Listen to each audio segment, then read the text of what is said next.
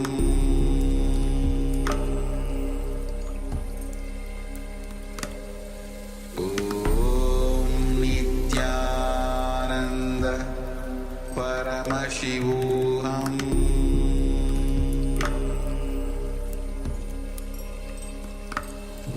Om Nityananda Paramashivoham.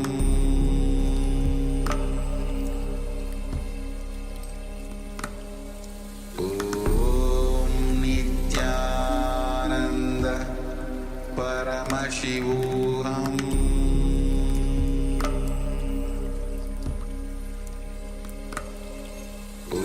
Om Nityananda Paramashivoham.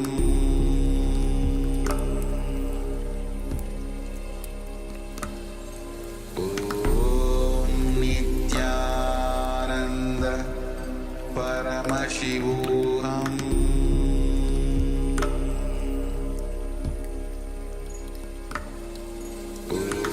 Om Nityananda Paramashivoham.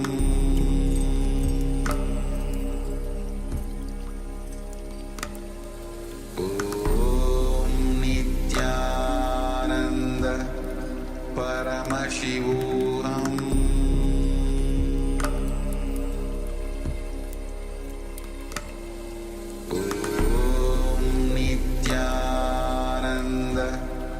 Paramashivoham. Paramashivoham.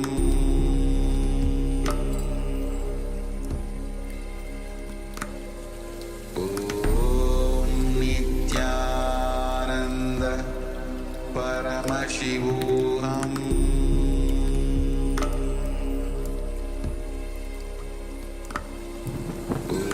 Om Nityananda Paramashivoham.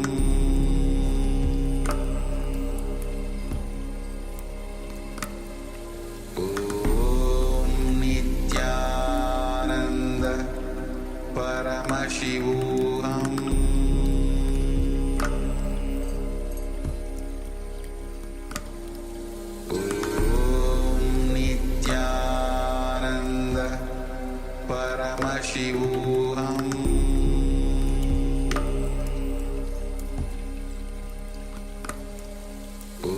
Om Nityananda Paramashivoham.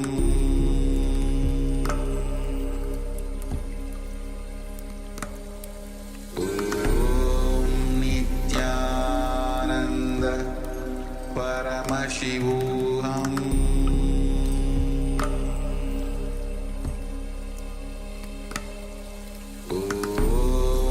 Nityananda Paramashivoham.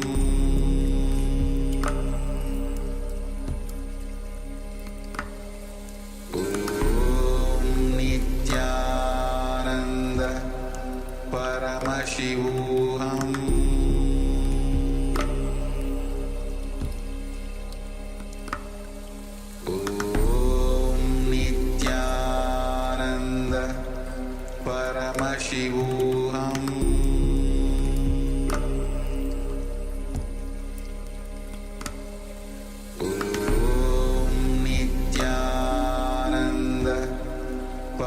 Paramashivoham.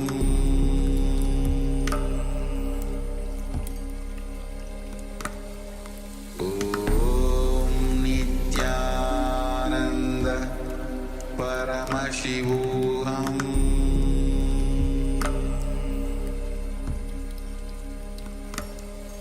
Om Nityananda Paramashivoham.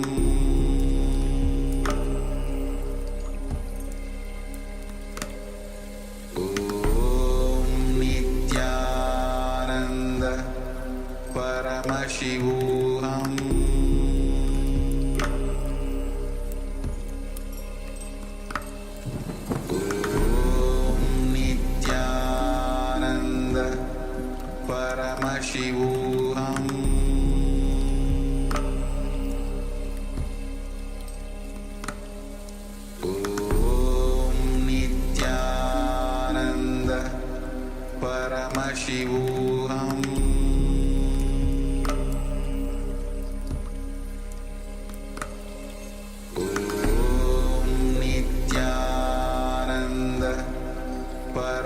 Paramashivoham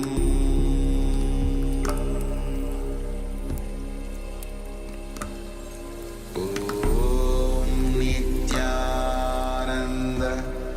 Paramashivoham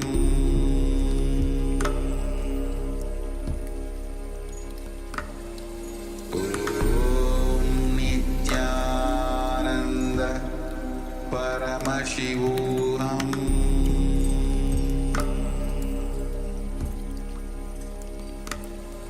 Om Nityananda Paramashivoham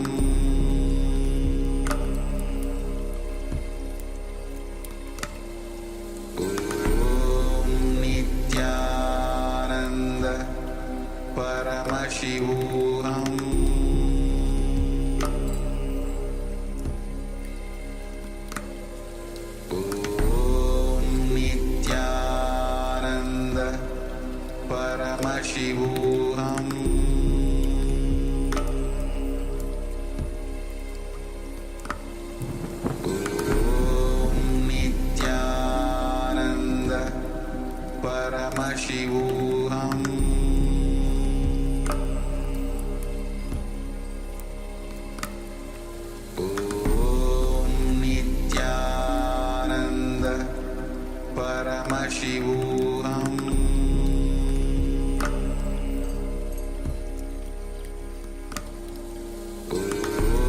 Om Nityananda Paramashivoham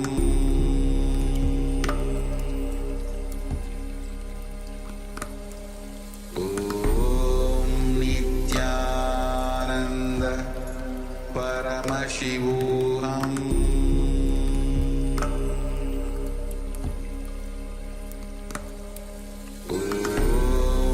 Nityananda Paramashivoham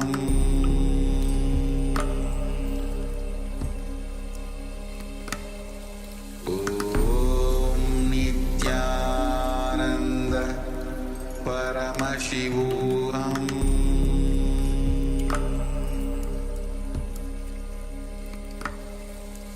Om Nityananda Paramashivoham Om Nityananda Paramashivoham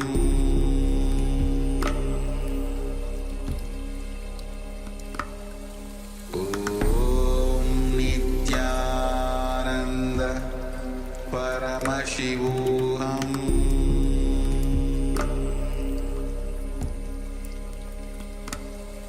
Om Nityananda Paramashivoham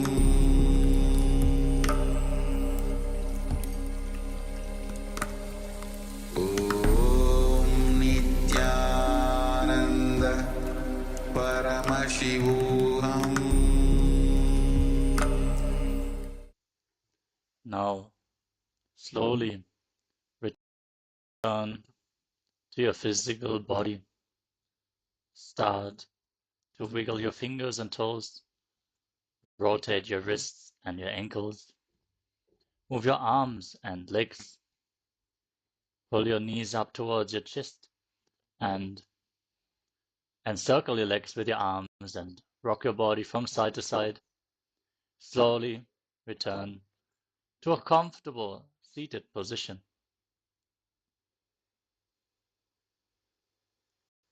Congratulations! You completed the Dvitiya Vinyasa Krama, the 308 asana sequence of Kailasa's Nityananda Yoga. Thank you all so much for tuning in today, and we hope to see you all again tomorrow for another round of Dvitiya Vinyasa Krama. For now, let us all stay tuned as we are going to have the power manifestation. The first power manifestation of the day, as always, is blindfold reading. So have your blindfolds ready and stay tuned. The next set of acharyas is already waiting to take over this session. So with this, let us all sit straight with our head, neck, and spine in a straight line. Bring your hands in Namaskara Mudra in front of your heart center. Close your eyes, take a deep breath. Visualize Swamiji in your inner space as you conclude the session with the Purna mantra. Om Purnamadah Purnamidam Purnat Purnamudachyate Purnasya Purnamadaya Purnamevavashishyate Om Shanti Shanti Shanti Hari Om Datsat Sarvam Bhagavat Shri Nityananda Paramashiva Padukarpanamastu Om Nityanandam.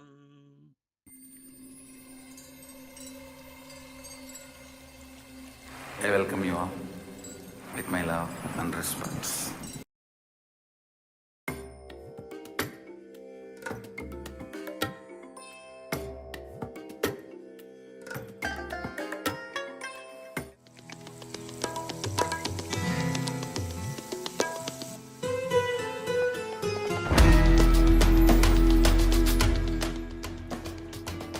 The ferociousness of seeking is powerful enough, like the fire of Kalabhairava, to burn everything which need to be burnt and destroyed inside you.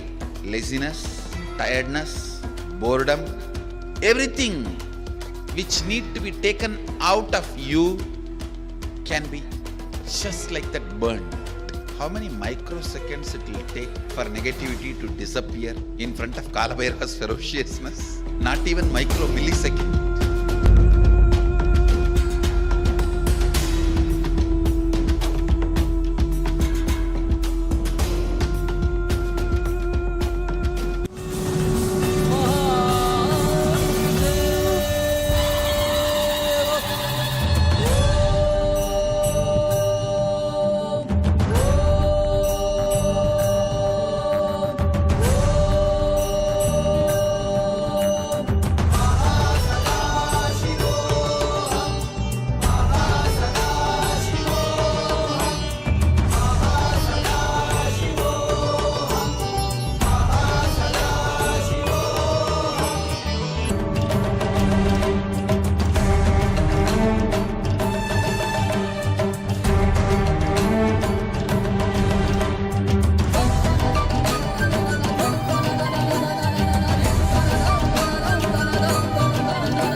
The ferociousness of seeking is powerful enough, like the fire of Kalabhairava, to burn everything which need to be burnt and destroyed inside you. Laziness, tiredness, boredom, everything which need to be taken out of you can be just like that burned. How many microseconds it will take for negativity to disappear in front of Kalabhairava's ferociousness? Not even micro millisecond.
The ferociousness of seeking is powerful enough, like the fire of Kalabhairava, to burn everything which need to be burnt and destroyed inside you. Laziness, tiredness, boredom, everything which need to be taken out of you can be just like that burned.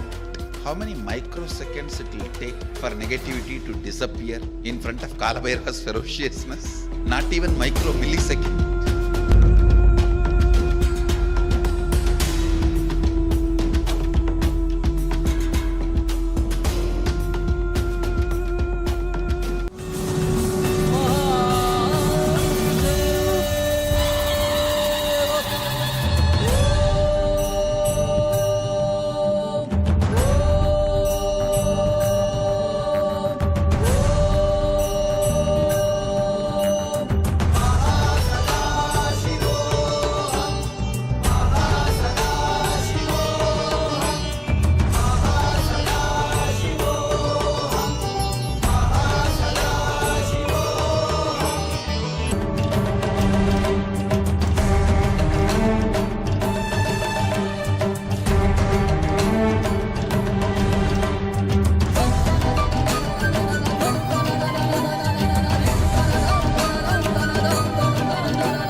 The ferociousness of seeking is powerful enough, like the fire of Kalabhairava, to burn everything which need to be burnt and destroyed inside you.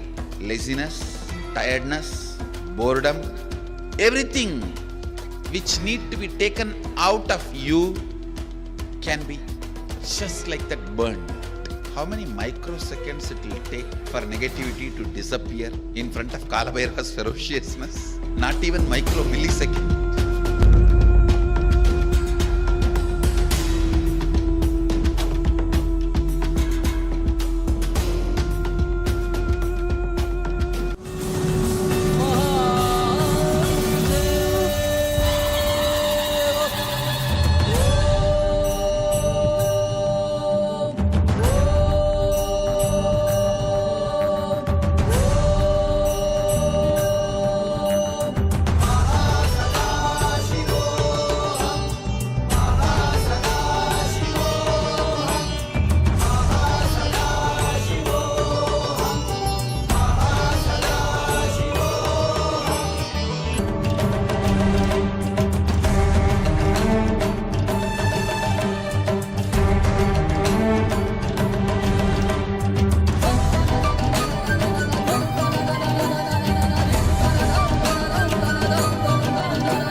The ferociousness of seeking is powerful enough, like the fire of Kalabhairava, to burn everything which need to be burnt and destroyed inside you.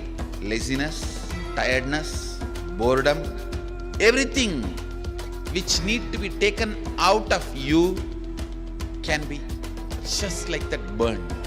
How many microseconds it will take for negativity to disappear in front of Kalabhairava's ferociousness? Not even micro millisecond.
ferociousness of seeking is powerful enough, like the fire of Kalabhairava, to burn everything which need to be burnt and destroyed inside you. Laziness, tiredness, boredom, everything which need to be taken out of you can be just like that burned. How many microseconds it will take for negativity to disappear in front of Kalabhairava's ferociousness? Not even micro millisecond.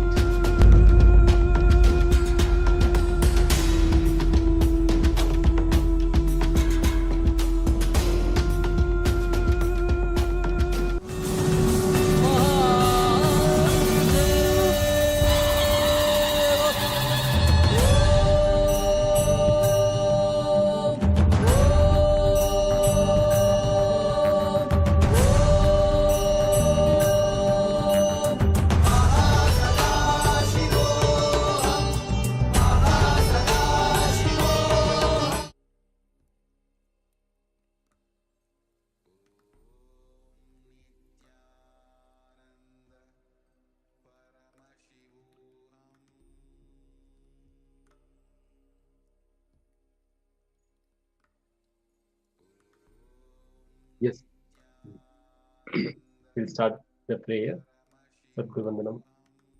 Nityanandam Paramasukadam Kevalam Jnanamurtim Dvandvatitam Gagana Sadusham Tattvamasyadilaksham Ekam Nityam Vimalamachalam Sarvadi Sakshi Bhutam Bhavatitam Triguna-rahitam Sadgurum Tam Namami. Yes, we welcome you all for the glimpses of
ferociousness of seeking is powerful enough, like the fire of Kalabhairava, to burn everything which need to be burnt and destroyed inside you.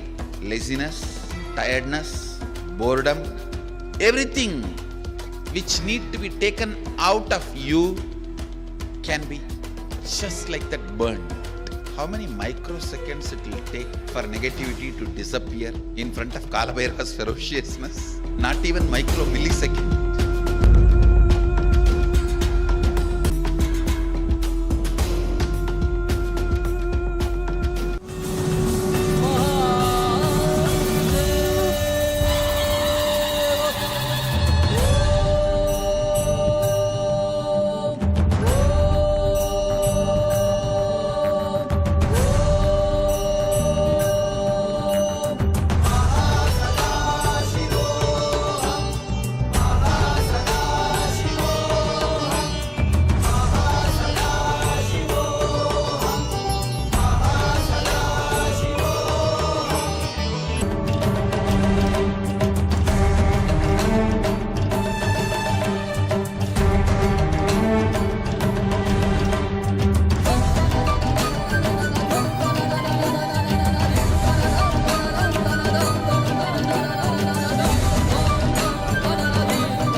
Yes.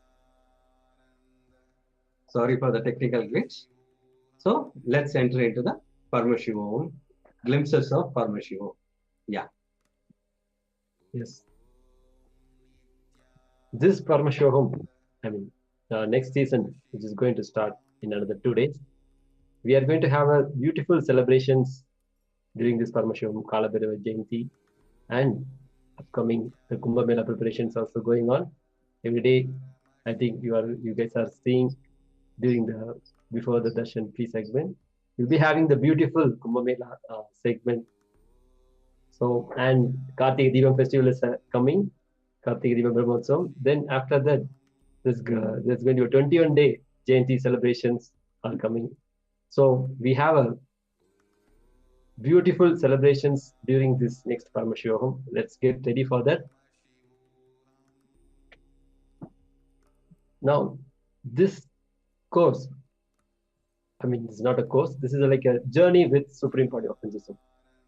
Involves literally the essence of everything the Supreme Body of Hinduism has delivered. All the programs and Nityananda Yoga with the Sastra Pramana, Apta Pramana and Atma Pramana, and the science of clutching and science of completion, science of Panchashila, the 5 fundamental principles, that is completion, authenticity, integrity, responsibility and enriching.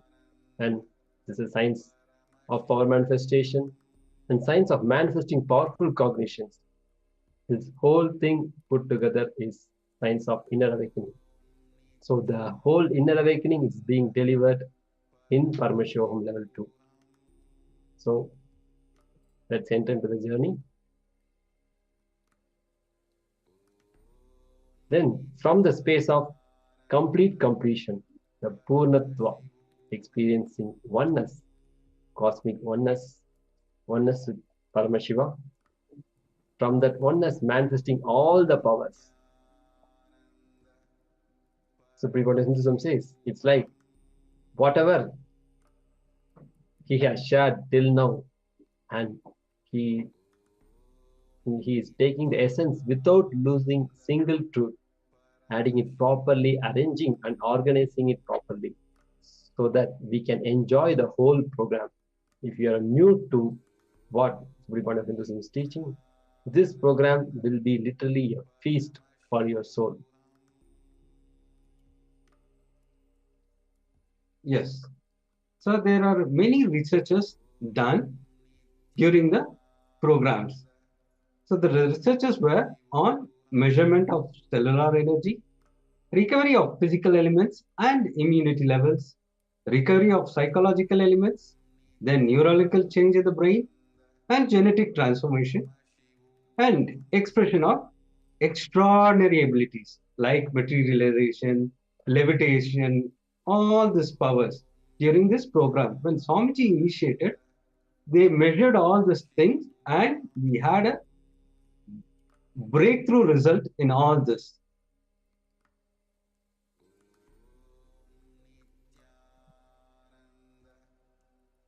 So we will enter into the mitochondria. What happens when the initiation happens? When the initiation is done, the mitochondria, which is responsible for respiration and energy production, there is a reduction in performance in heart to lead to onset of diabetes, stroke, cancer, diabetes, major other things. There was complete reduction when this initiation was given and when the scientific research was done after this after the initiation. A major factor was in aging of the body. It is like reversing your aging, that is becoming young more and more. Then method to increase energy in a tiny generation of allopathic medicine, exercise. The success rate is 25% to 30% in the field of allopathic medicine. Yes, we have a beautiful experiences from the participants who have done this program previously.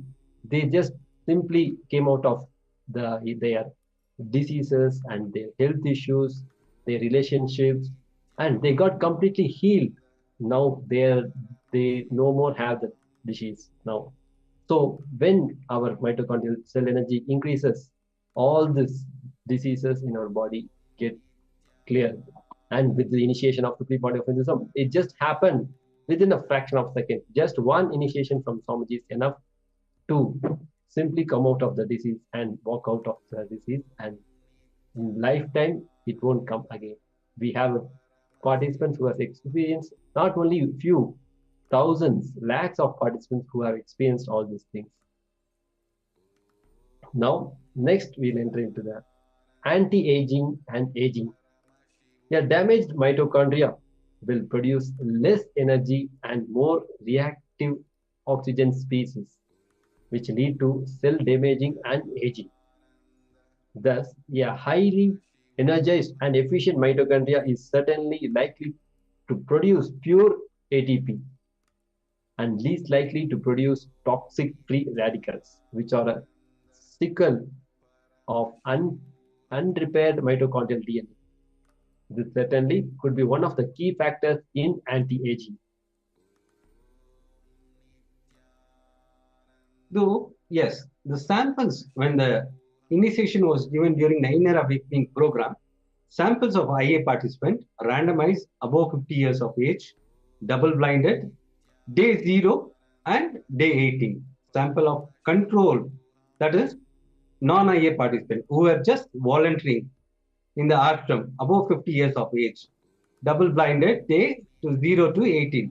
All samples from day were transported to laboratory immediately as well as on the day of 18. And imagine the testing was done, and postgraduate Department of Biotechnology, which is from Mangalore University, have this test taken. And all data were handed over to an independent professional biostatistician, Dr. K.P. Suresh, who is the scientist in biostatics, who is from the National Institute of Animal Nutrition, Bangalore. So imagine the results were amazing. They found it that 1,300% increase in mitochondria activity and cell vitality in the program participant. So normally it will be around 100 to 200%. After the initiation, it was a breakthrough of 1,300% in mitochondria, which helps you in your anti-aging.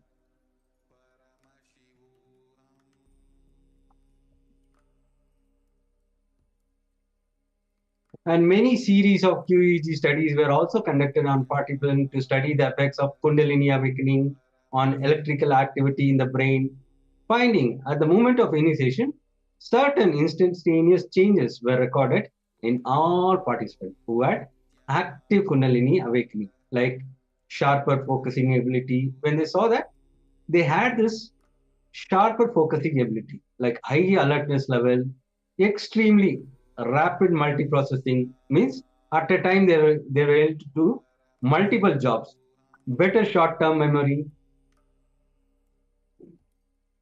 and after post-action activation assessment conclusively showed that higher problem of solving abilities, because when the initiation, after initiation, what the result came is they had this higher problem of solving abilities. Anything they were able to solve, and more effective in decision making. Whatever they making decision, it is like double the times. It is more effective and enhance interpersonal relationship. The relationship between the family or the colleagues, whatever you name it, the relationship you have with others was enhanced, and we had a warm and positive personality trends. Yes. See, you would have attended so many the personality development programs and like that. So, but here, simply just by one initiation, just by having this spiritual truths and living it, just simply will radiate all the skills and everything, even in your career, not only in your relationships and your health wise. You will be excellent. You will be excelled in yoga. You will be excelled in health. I mean, everything in all aspects of your life. This program will be the program for you. So now we have seen the neurological changes in our brain that lead to Kundalini awakening. So there are experiments done in Adi Kailas, Bangalore, on different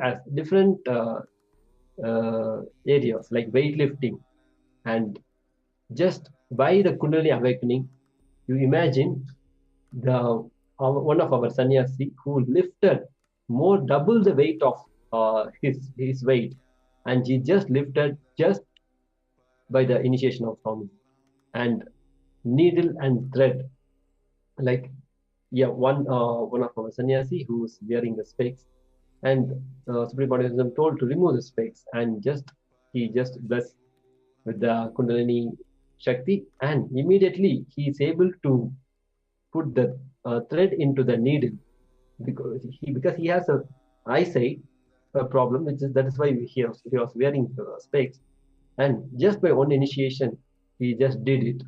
And next is non-levitators. I mean, even the very hard, the thick-headed people, Logical minded, yeah. who doesn't want to move themselves, were levitating. Yeah, they challenged Swamiji, will you be able to levitate me? And Swamiji just like that did, just with the Kundalini awakening initiation. So these are miracles, are video recorded, and it has been published in our YouTube and all social media channels. If you go to our Kailasa Supreme Point of Hinduism Nityananda YouTube channel, you can watch all these videos with evidences. We have Shastra Pramana and Apta Pramana, which Supreme Point of Hinduism himself experienced all this when he practiced from his childhood. Yes. Next, DNA study, which expresses human beings have about 25,000 genes, of which only 5% are actively expressed and function. The present study was structured as a combination of a wet lab study using the latest microarray chips to study gene expression changes before and after the inner awakening program in April 2011, and a dry lab bioinformatics analysis using sophisticated software which specializes in identifying relevant genes, their pathways, and possible end results in order to narrow down the data generated from the previous study. We'll be showing the data also. Now, the current study during the inner awakening was based on similar study done at Harvard Medical School by Jeffrey A. Dusk Hassan out on a genomic counter stress changes induced by the relaxation response, published in PLSOS1, Volume 3, Issue 3, and in July 2008. The article has been published, and 40 healthy adult volunteers, male and female, enrolled for inner awakening yoga for 21 days, has volunteered for giving blood samples which informed consent for differential gene expression study before and after the inner awakening. So we have different studies like this, and we have the results, and we have recorded completely, and we have in our website also. You can go and see all these details are available, because we don't have much time, so we just wanted to wrap it up. Yes. So in DNA gene expression study, they found that greatly increase in immune modulation, which increase immunity to cancer, especially for the liver cancer, and clinical improvements in rheumatoid arthritis, fibromyalgia, and chronic pain condition, which are like major chronic pains. All this were completely healed, and there was significant recovery from asthma and significant improvements in the memory. So the extraordinary abilities like materialization, which is the creation of matter from energy, like they started manifesting, materializing vibhuti, kumkum, diamond, pearl, rudraksha, you name it. Or many of these participants were materializing all this.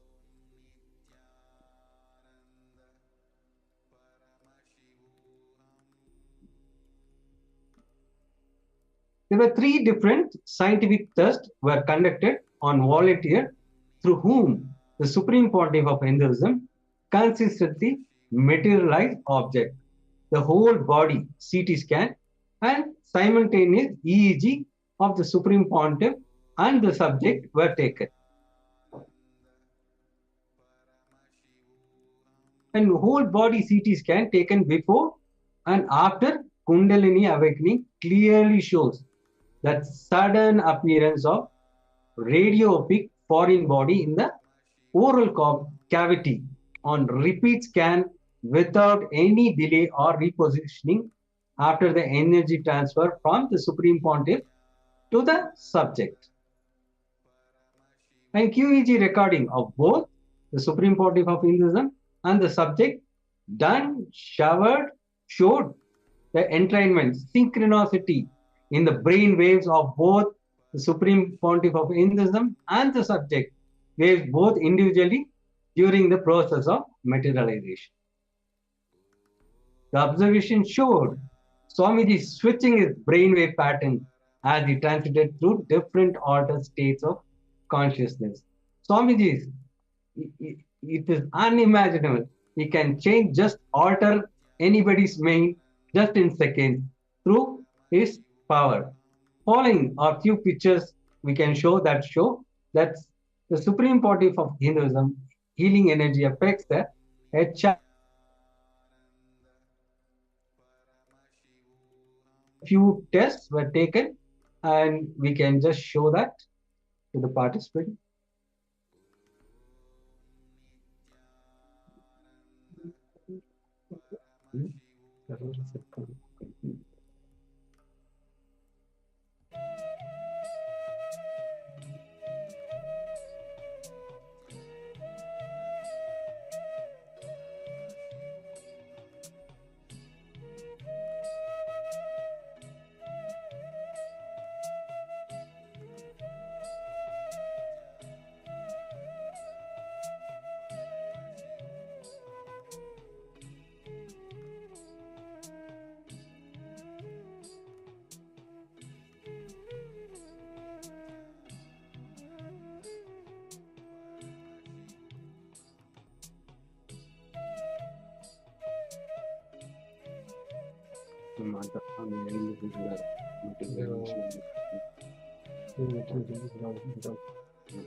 Control. Okay.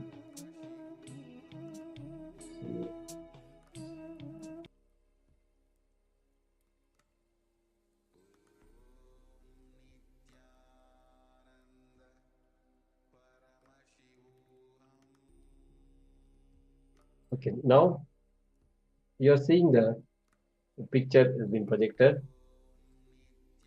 This is the materialization happened. The materialization of Vibhuti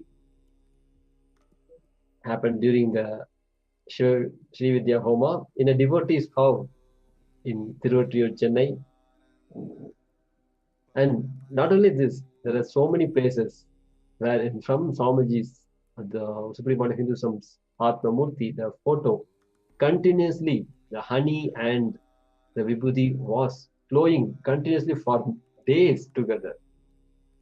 And there are some more pictures. We are projecting the materialization of the Shivalinga and the Ganesha deity, small idol, and Rudraksha. So many, not only in one devotee, so many devotees have experienced this. And we have scientific proof that so many studies happened in this and scientific researches happened in it. You can see the photos where the doctors who evaluated this complete science, analyzing the brain waves of Supreme Pontiff of Hinduism and the subject where it is being transmitted.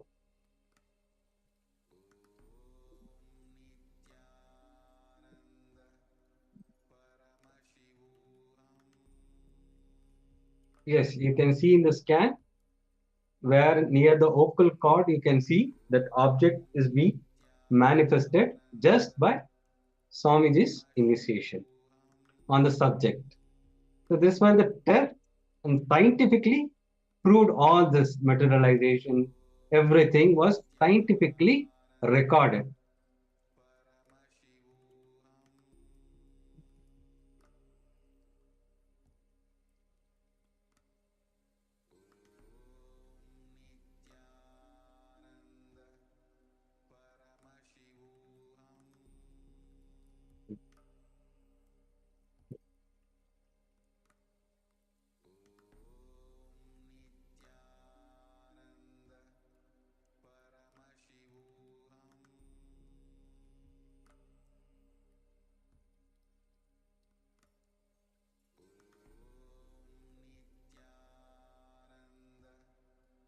Yes. So now let's enter into the next session. Here you are going to contemplate, meditate, and dig deep and do this exercise. We are going into the intra-analyzation exercise. What is listening to yourself? So first exercise will be listening to yourself. So first question is, what is the purpose of your life? And what do you aspire to be? And what keeps you alive? What motivates you to wake up every day? What do you value the most in your life?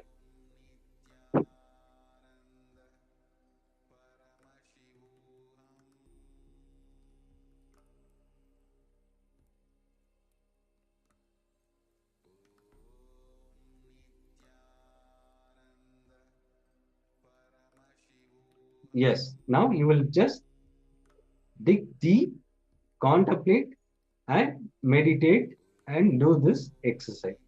We are going to project that exercise. Please dig deeply into the exercise. We are going to project it now. So you'll be internalizing what is the purpose of your life and what do you aspire to be and what keeps you alive. We are going to internalize on this. Pen down. We'll give you 5 minutes. Please pen down. I request all the participants to have your book and pen so that you can pen down all this so that we can enter into the next session.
Yes.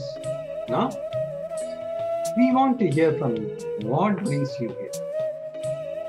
For that, just we want to do this internalization exercise. What are you seeking from life?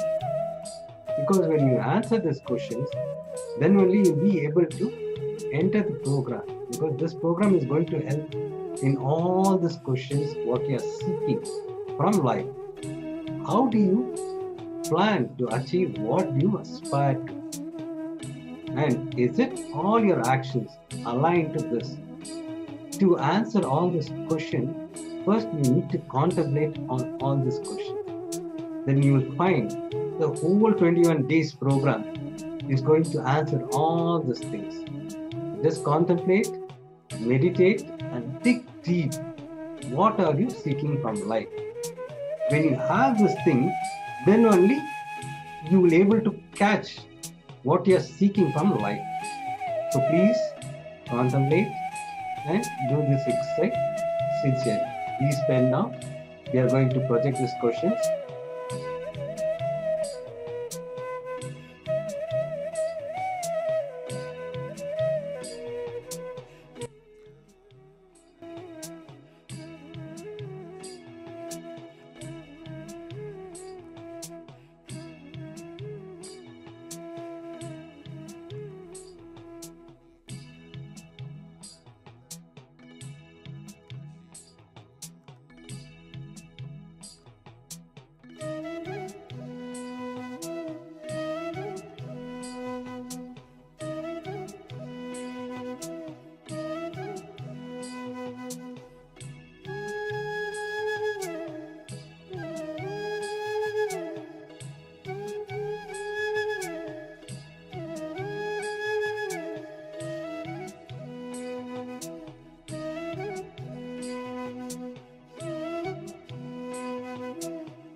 Yes. Now,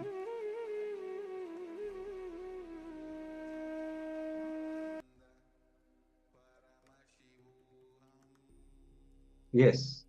Now let's enter into the third step. So here we are going to dig deep and contemplate and meditate and do this exercise sincerely. So what is the reason to attend this program? You might have friends who have told you, or you had some problem, you wanted to get it solved, or you wanted some breakthrough in your life. So whatever may be the reason, just pen down what is the reason to attend this program and what do you expect from this program. When you pen down, then only we will be able to help you. In all this 21 days, we are going to help you to manifest what do you expect from this program. And you will see, you will have this breakthrough in your life. So pen down sincerely, what is the reason to attend this program and what do you expect of this? So please pen down.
Yes, Nityanandam, and welcome back to all who are attending these glimpses of Paramashivoham today.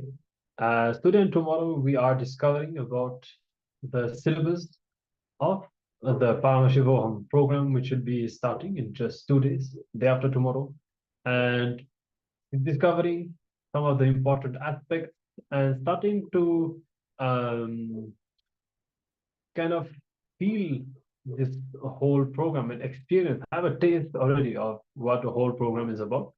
And so we hope that already this first session is leading you in the right direction. Of course, we're just scratching the surface still.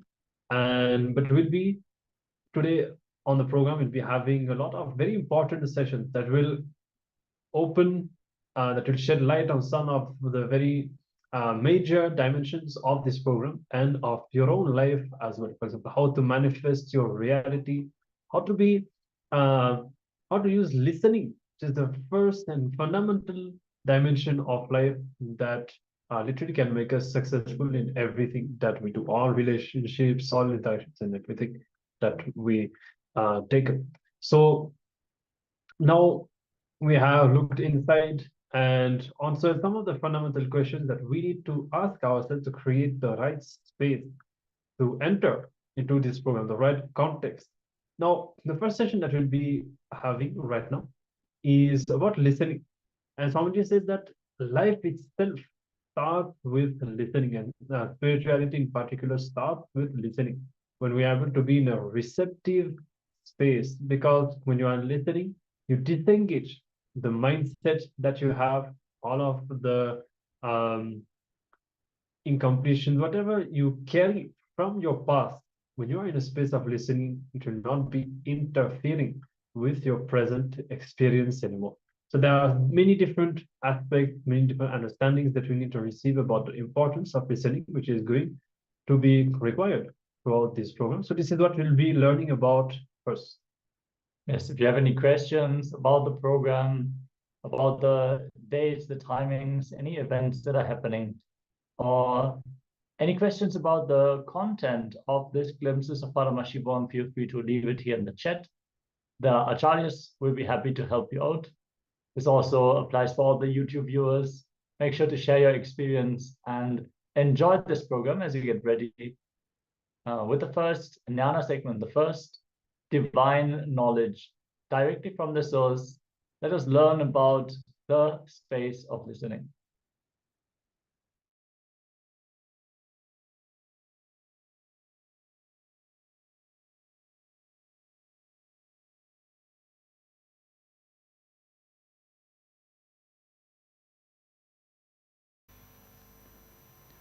Today I'll start with listening. Please listen.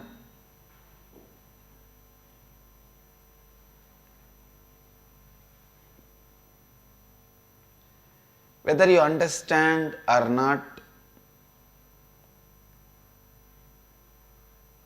experience or not, believe or not, you are nothing but word. Understand? Please listen. You are nothing but word. You are just nothing but a word you create inside you, about world, about everything. The word you create inside you, about others, about everything. You are just that.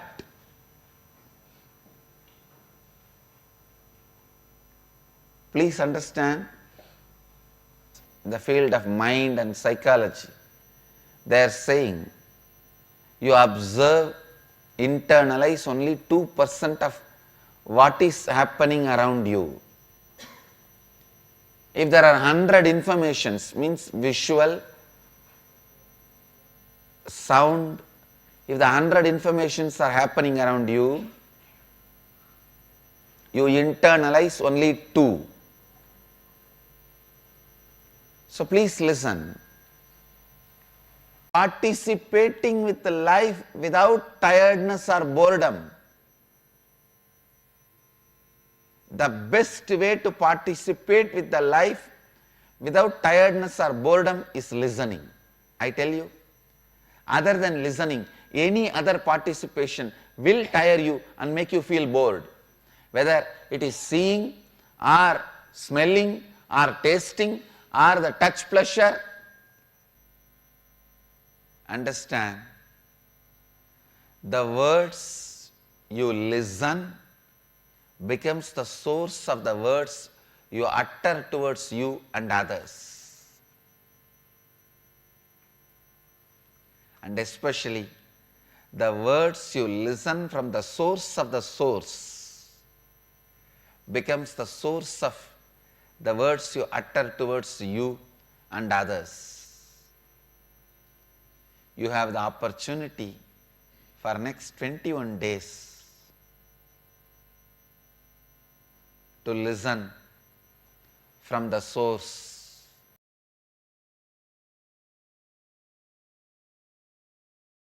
Whatever may be the reason, please understand, whatever may be the reason, whatever may be the purpose, whatever you may want from this program, through this program, can happen in you by listening. It is with listening. When you start listening, it starts.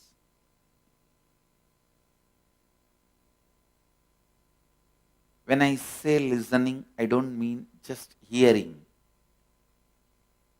The default hearing, which all of us have.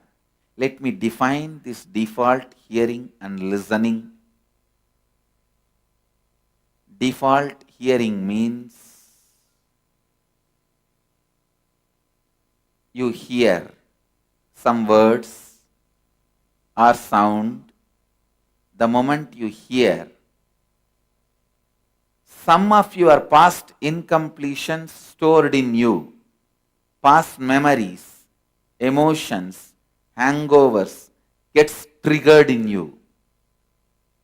When that gets triggered, you are just lost. You are just lost in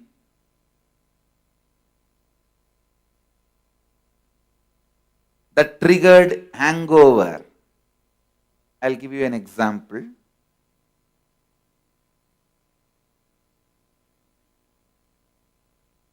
When you were 10, you went for a beach walk. There you saw few people attacking one person and finally that fellow is dead. You saw literally a murder in front of your eyes. Naturally, you will run away from that place.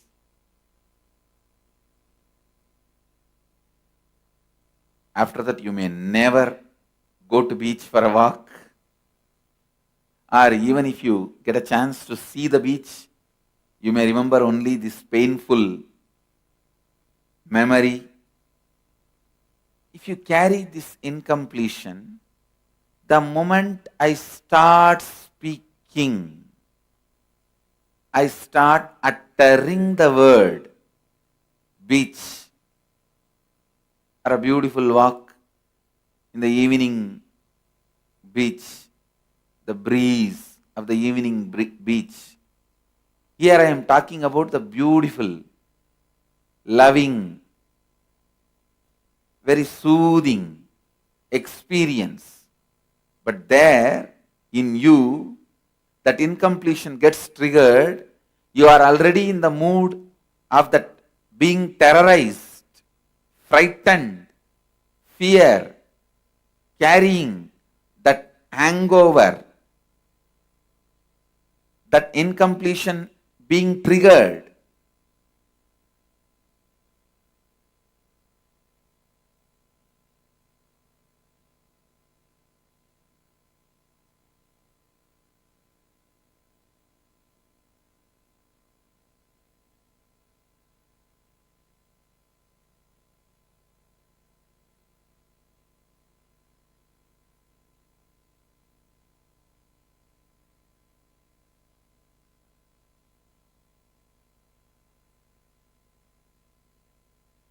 understand,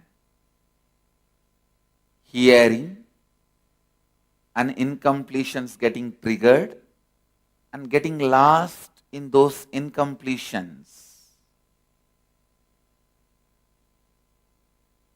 Hearing, incompletions getting triggered and getting lost in those incompletions.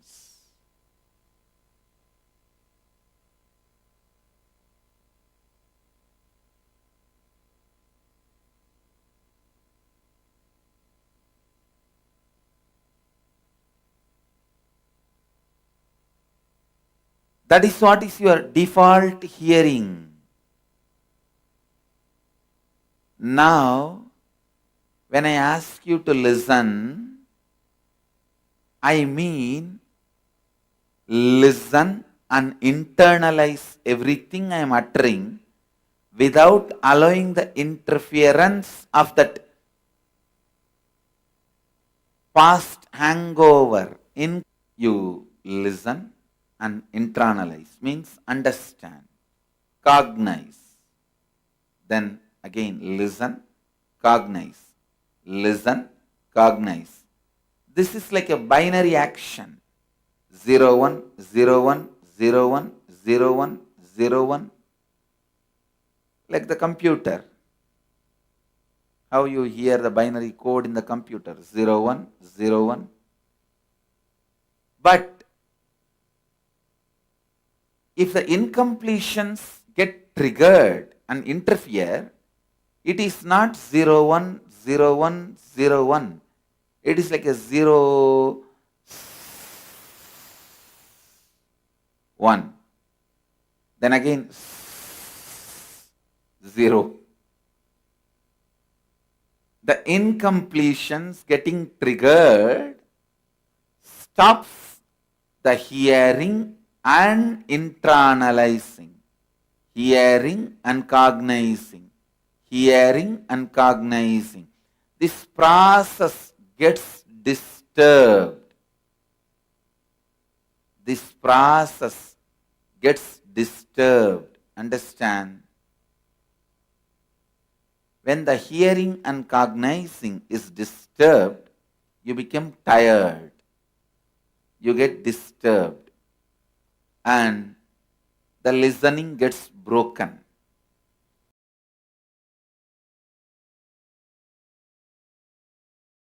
Please understand. Most of the time, you learn the technique of switching off yourself without sleeping in the schools. You sit, you will be wide awake, your eyes will be open. Sometime you will be shaking the head. Sometime you will even be answering the questions.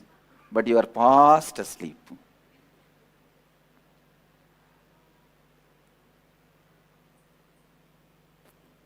You just learn to switch off and fly somewhere. Physically you may be there, but you are switched off. And you just park your body and mind goes away somewhere else. Unfortunately, the incompletions, when they start happening in your system, the first thing gets attacked is listening. Even now, if you have incompletion about the room you are staying, or in the house, somebody is not agreeing for you to be here, any incompletion, it will directly affect your listening. So I request, drop all those incompletions. Of course, by today and tomorrow you will learn how to complete them. But even till then, drop all that incompletions and listen. Listen. Only from listening, everything starts. Listening for internalizing. Understand? We analyze many times in our life to throw away.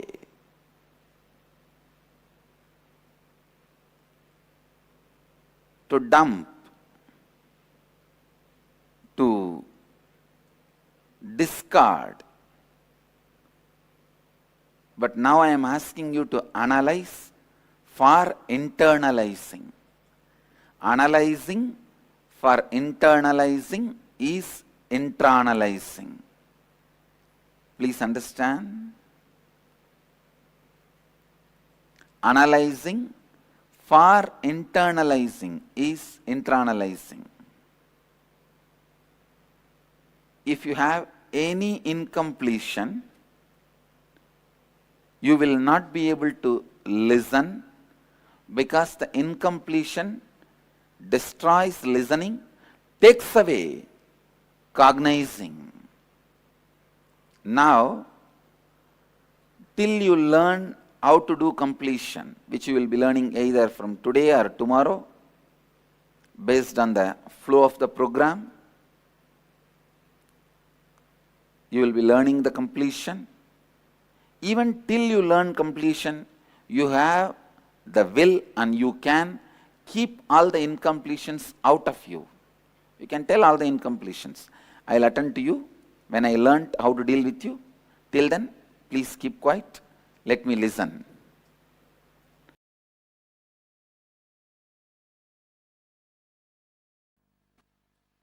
Understand?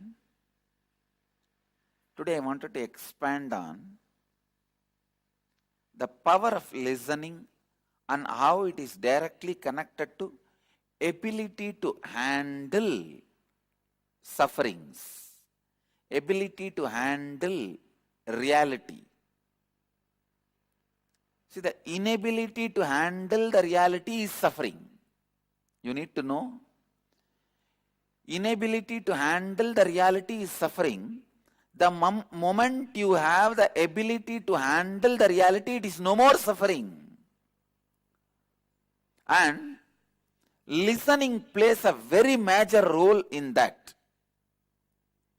When you don't have listening, you always come to the conclusion before the information is cognized in you. Please listen.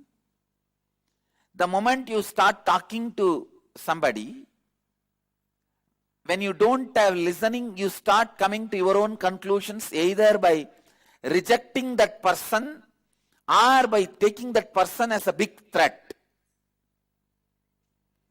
Both will lead you to suffering.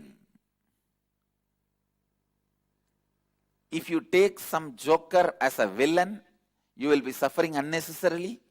If you take the villain as a joker, you are neglecting the great problems and big sufferings going to come. To gauge a villain as a villain, a comedian as a comedian, you need listening. Please understand. It is listening which is important to see the guy who is in front of your life is going to be a comedian or a villain or your friend.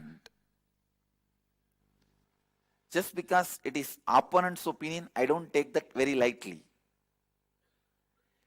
In every moment, I put my listening and separate the comedians, villains, and heroes. Heroes, let them be encouraged to support. Comedians, laugh at them. Villains, attend to them and give them the right reply.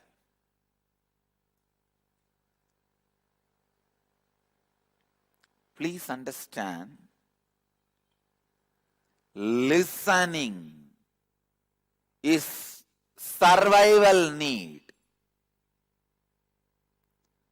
Listening is survival need. If you just have listening towards your mind, it cannot cause any more suffering to you. Your mind is also one of the close attendants you have. Because of your confidence over that guy tries to give you all false information and exploits you. I have seen this happening. It is not that he is a criminal, but he does not have listening. People ask me, how can we get to the space of pure listening? How is it practically possible to be in listening? Each time in our so busy daily lives, I can give you simple few techniques. Listen to your heart whenever you have a suffering thoughts, panic attack. Whenever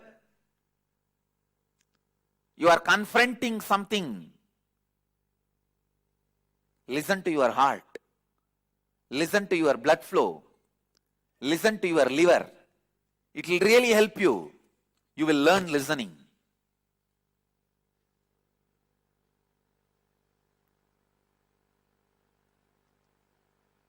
Once in a while, sit with a tree, sit with a river, sit with a water body. When I say water body, I mean 100 times more quantity water than your blood level is a water body. It can be anything. It can be a tank, pond, river.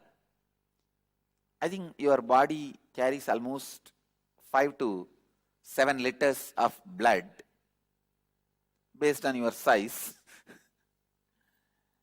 So around 700 liter water, if it is there, it can be considered as a water body.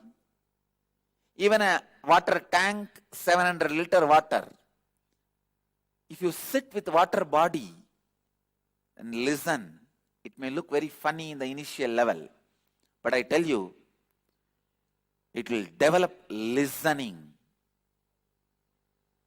Yes. Listen. Now, how many of you understand how our listening is completely messed up? Please raise your hand. You getting it? You will be able to listen only when there is nothing that stands between the speaker and your listening.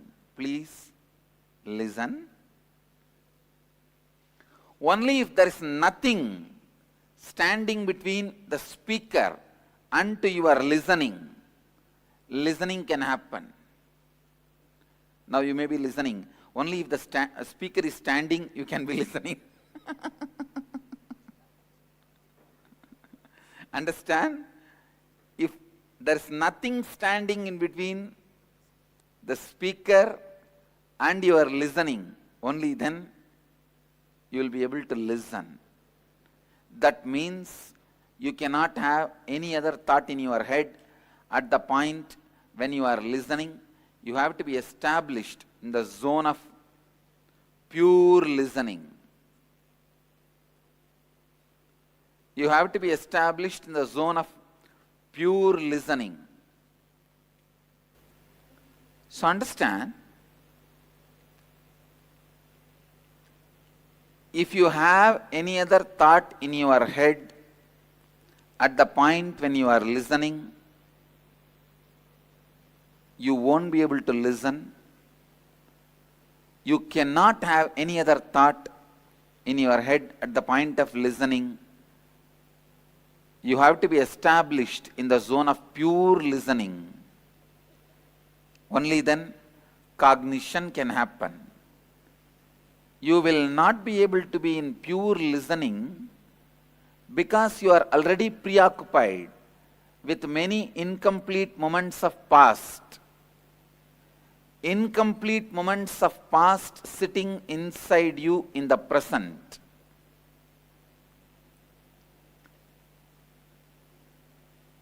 Please understand, many of the incomplete moments of the past sitting inside you now in the present is the reason why you do not listen. It is incompletions. I can say mountains of incompletions. Sometimes I wonder what all incompletions people can create.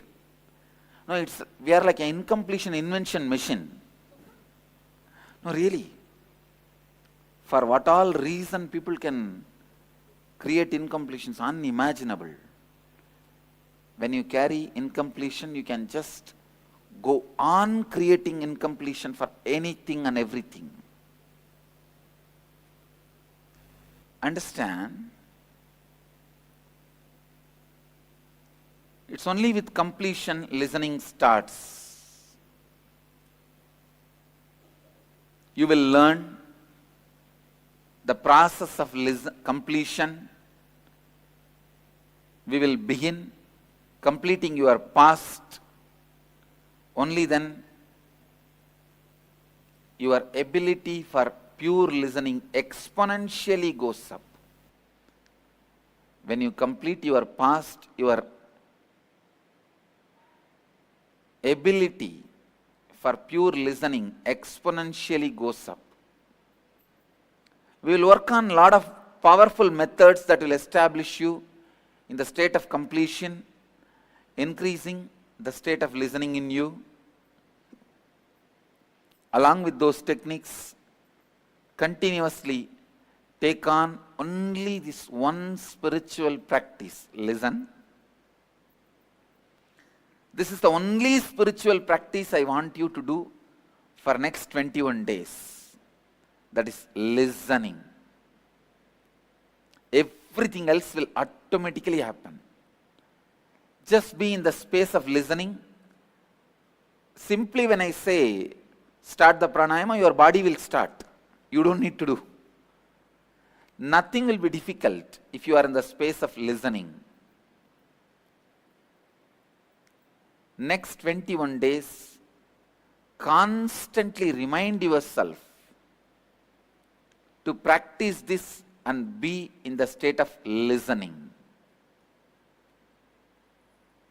Please understand, it is listening, listening, listening.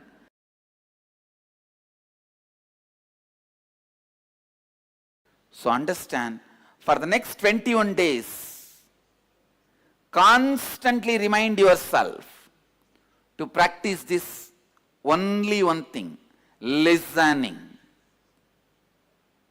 How many of you are ready to commit that you will be in the listening? Great. I need only this one commitment from you. Listening. How many of you did not raise the hand? Raise the hand now. No, there are many hands did not go up. I just wanted to know.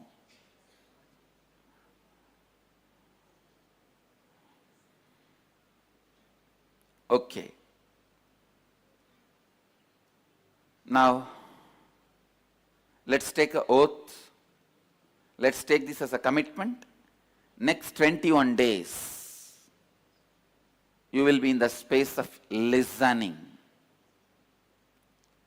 Listening should be the space continuously you will be carrying for the next 21 days.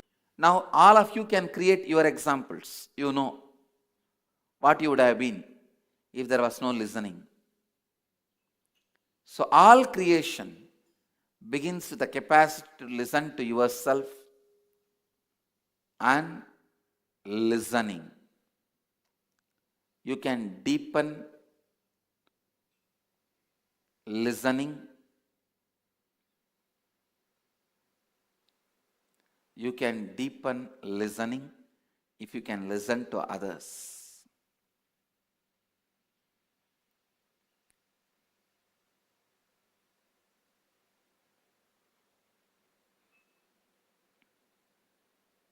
Today morning I was speaking about this mirror neurons.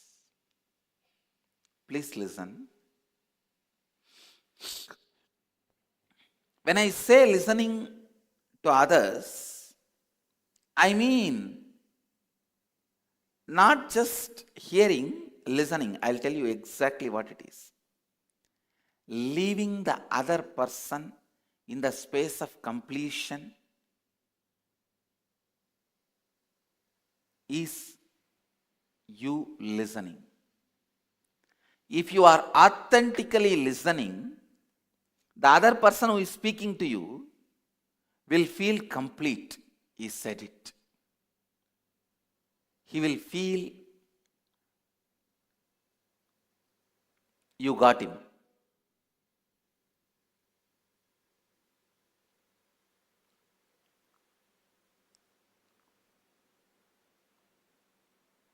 He will feel certain kind of a relief. He won't feel like repeating himself. Understand? If I am repeating again and again, it means you are not listening. If there is authentic listening, I won't feel like repeating.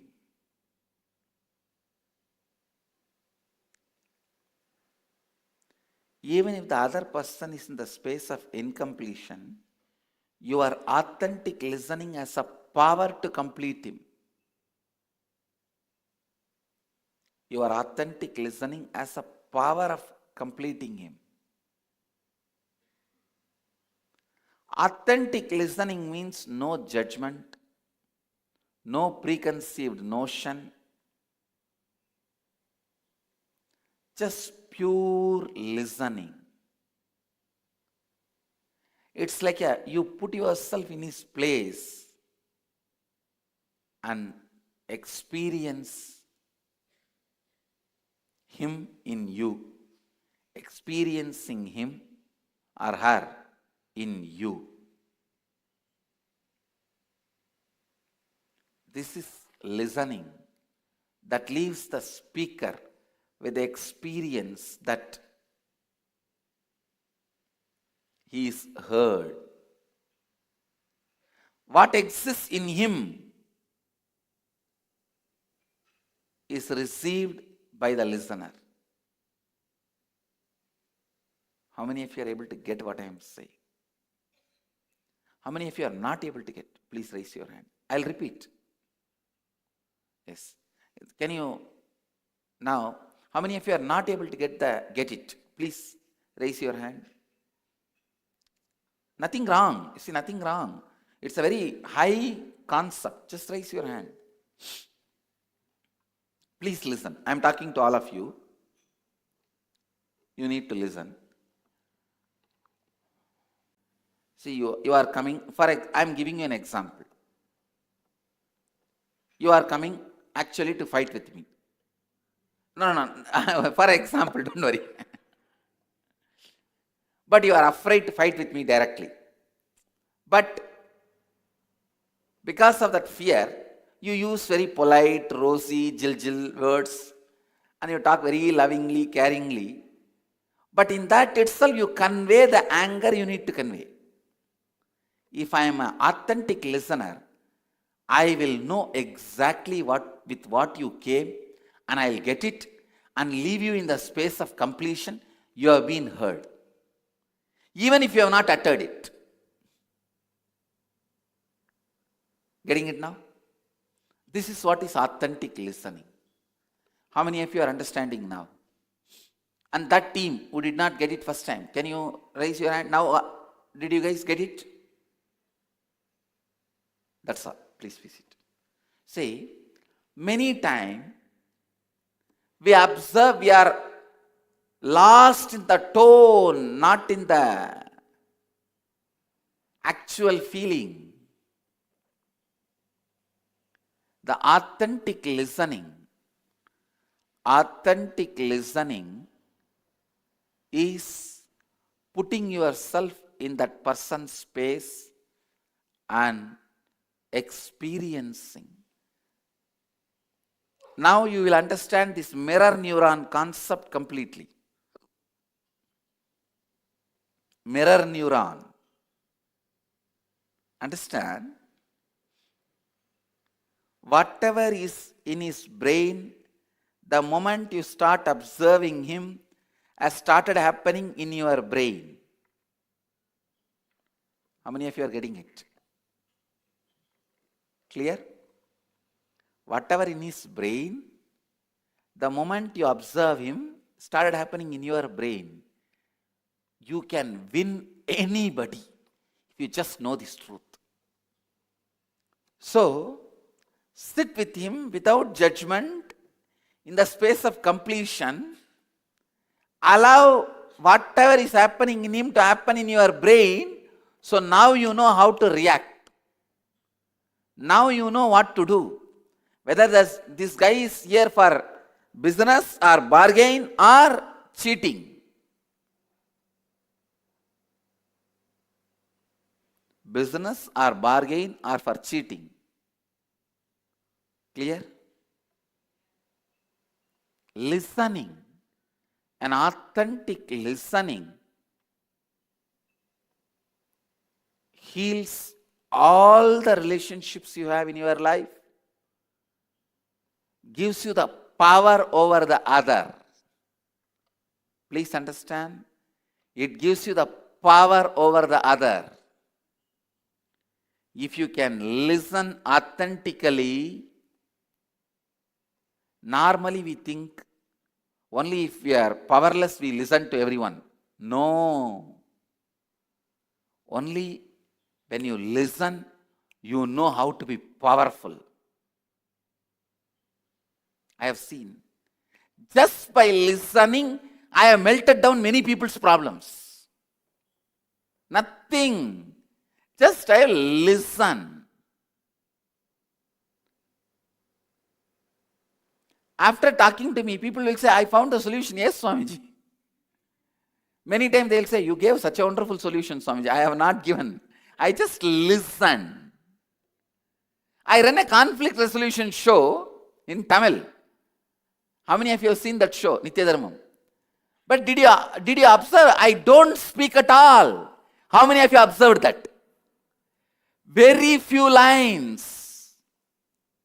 See, this whole 1 hour show, you may get 20 statements from me, 20 sentences only from me.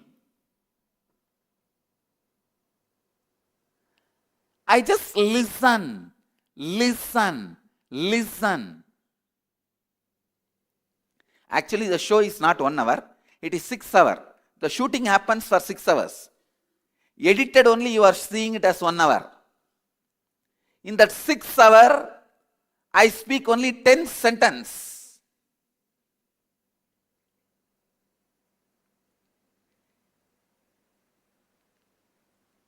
It is just providing listening. Understand? You are listening as power. Listen.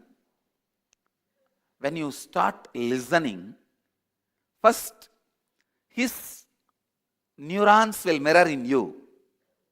When you listen, your neurons will mirror in him. He will have solution. He will have solution. I tell you, you are listening as a power to leave the other person complete.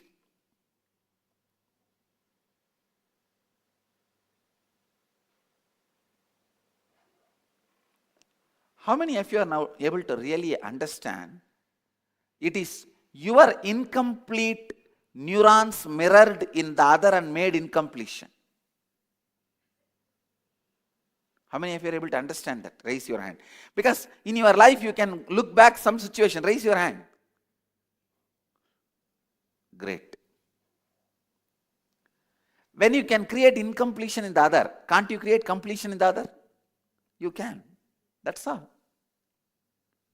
That's all is the whole power of listening. That's all is the authentic listening.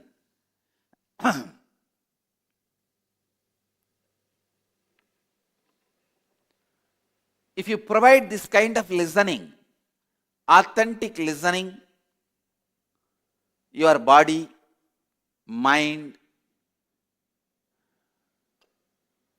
everything becomes the vehicle of completion. You become walking God. I tell you, that's the right word I'll use. You became a Deva or Devata. You can say that, how can we all be God? God has to be only one. No. God is only one is the lie taught to you by Abrahamic religions. God is many and all gods are powerful. But a spiritual mind knows the truth. Everyone is God and everyone is all powerful. If you are providing this kind of listening to people, you are God. Because wherever you go, you are making people complete.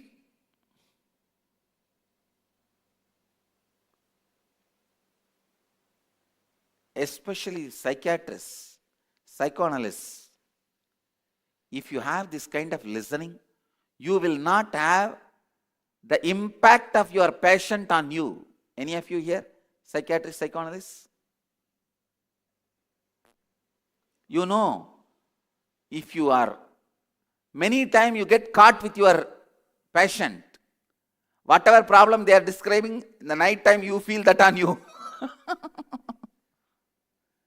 If you have this kind of listening, not only you will complete them, you will also be complete. No evaluations, no judgments about what the speaker is saying or the way the speaker is saying, and no question of incompletions between you and speaker. This kind of listening, I tell you, this is one of the great power you can have. See, Patanjali gives many keys for extraordinary powers. It is called samyama. Samyama means key for power. He gives around 54 samyamas. I tell you, this listening, authentic listening, is one of the key for greatest powers. Many, many powers.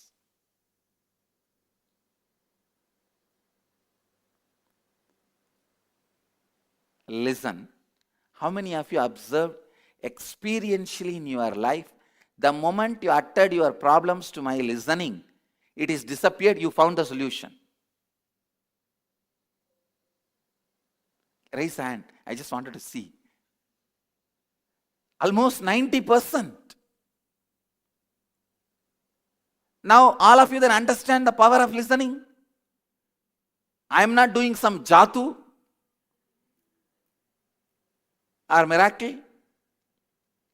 Listening is one of the greatest miraculous powers you can have. God has given you. He has programmed you for it. Please have it back. Now, we'll do a very simple internalizing process to revoke, to awaken the listening power in us. To awaken the power of listening in us.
Yes. So listening, as Swamiji says, is literally the bridge to experience reality, to connect with the reality. When you say listening itself is God. When you are in a space of listening, all of the incompletions, whatever is going on in your mind, is not active. It does not affect your present and your judgment, especially Swamiji was explaining how it is with through listening that you can discern and identify who is who in your life, who is the villain, who is a comedian, who is a friend. And it is because of listening that we are able to deal with all of these different personalities in the way they should. Otherwise, you will be responding in a default way or as per your opinions or for whatever other reasons, unconscious reasons, but not in the appropriate way. So we'll be now entering into the exercise so that we can contemplate on all of these understandings and revelations that somebody has given about listening. And this exercise itself will be guided by somebody, just a short clip. So be attentive and let's get right into it.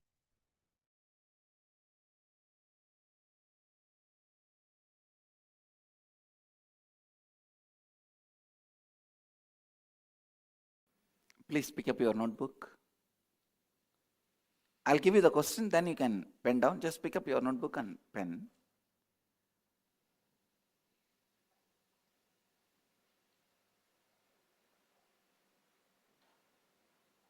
Listen. The essence of authentic listening is your listening cannot include even a slight or subtle sense of resistance to what they are expressing. For example, you listening from your past opinion about the person speaking, or you listening from the space of I already know what he is saying, cannot be. You cannot add anything to what they are saying. Means do not assume or assign your own meanings to what they are saying. Do not come to conclusion about what they are saying. Do not start worrying about what they are saying. Do not judge or label what they are saying. See, usually the moment you hear others, you are lost in the analysis grid inside your head, which fires a maze of questions in you. Why is he saying this? Is this right? Is this wrong? Is this good? Is this bad? How can he say this? Is he having some other motive? Is he trying to exploit me, get my compassion, sympathy? So many things start coming. You start listening to the questions inside and you miss the person outside. How many of you have done this in your life? Without any of this, being with a simple act is listening. Simple act of listening is listening. So from now on, begin listening to what others is saying without adding or subtracting anything from what is being said. That is when you will actually leave the speaker in the space of completion, just with the simple act of listening. What is listening? Just close your eyes, few minutes.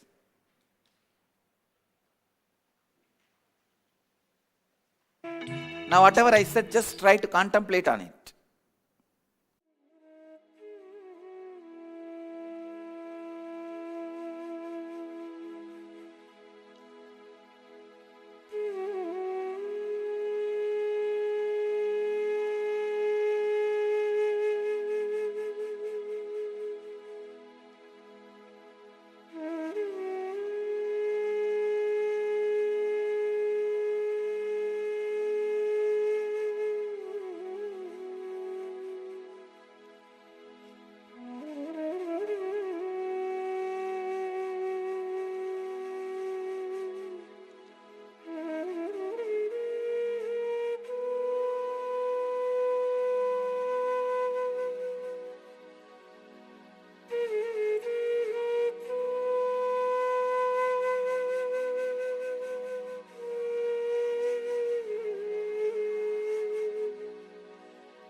Usually when you listen to others, you want to look good. So that pseudo sympathy starts coming. You start showing sympathy. Oh, is it so? Oh. And you start uttering the words to look good. If you see my show, you will understand. You will never see me giving a single sympathetic word. You will never see me giving a single sympathy word. With the sympathy words, start your inauthenticity and your judgments. Outside, you will give sympathetic words. Inside, you know, you feel you are cheating. Anyhow, I'll act. You are cheating me, I'll cheat you. How many of you had this kind of conversations? You cheat me, I'll cheat you. That's all. You cheat me, I know. I will also cheat you by giving the sympathetic words. And that fellow will be thinking, you are cheating me with giving sympathetic words. I'll tell you more cheating stories and get more sympathy out of you. Inauthentic speaking, inauthentic listening, inauthentic speaking, and inauthentic listening.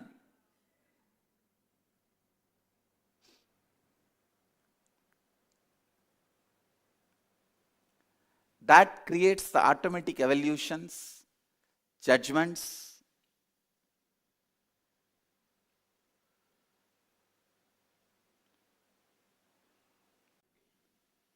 Just remember at least 4 or 5 conversations you had where you know other person is lying and you gave a sympathetic words, you are also inauthentic.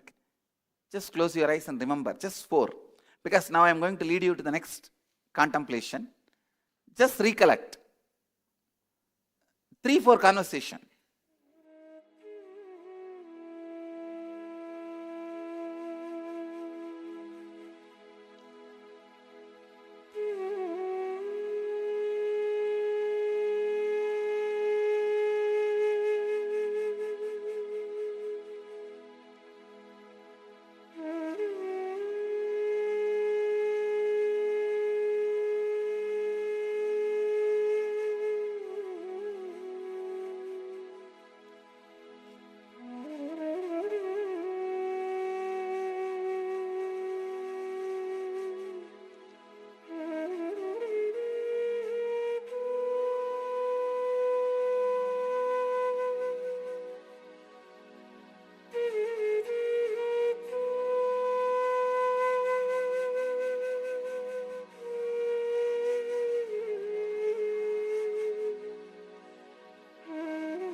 when I say inauthentic listening, what I mean, you are listening. You know other person is not authentic. You already started judging. Correct. But you also don't show anger. And you show very sympathy and empathy. Oh, is it so? Oh, so sweet. I try to cut the conversation and get out of it. I don't really try to continue with the Really? inauthentic. Then you Yes. must have been divorced by now.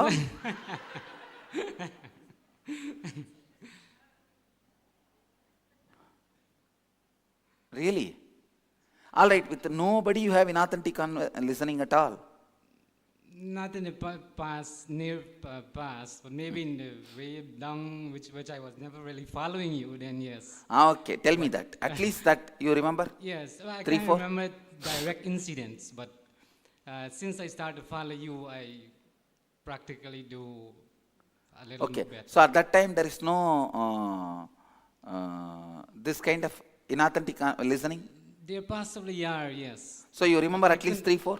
I couldn't remember direct conversation. Ah, It was quite a while.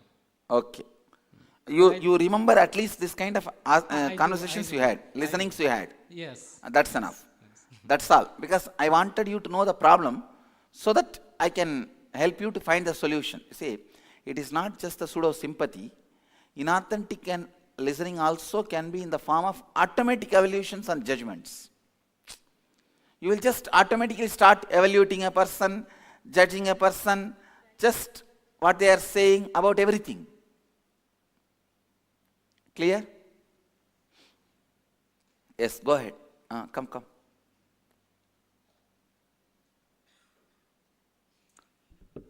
Thank you. Paresh Shah from Los Angeles. Yes. What about the judgment when you agree with someone? Is that a judgment that's equally to be... Now, if you agree with someone, you will not even pass a judgment. You will just listen. Okay, so when you say That's all. judgment and evaluation, you mean on the negative Yes, side, yes. not on the positive side. Thank you. See, now, I wanted you guys to do a very simple experiment. You will sit with your city Sangha. Means people whom you know already. People whom you know, people with whom you already have a relationship. You have a default listening. Now listen. Sit with your local Sangha. People with whom already you have a judgment. You already have evaluated them. Understand? Now you discuss something. Maybe you plan after going back, we will go to some homeless house, homeless shelters, and give them breakfast. We will prepare a soup or serve them. Or we will gather together and do an abhishekam. Some project which you will all be doing together. Surely not drinking, and you are not going to do that together. Something which you plan for something which you are going to do together. When you are planning this itself, see the listening and find all your inauthenticities. Understand? All you have to do, when you notice you have listened inauthentically, you have to decide to be authentic. You have to decide, you have to be authentic. Inauthentically listening takes away the power from you. You become powerless with inauthentic listening. So being aware that you have listened inauthentically is an opportunity to train yourself to listen with authenticity.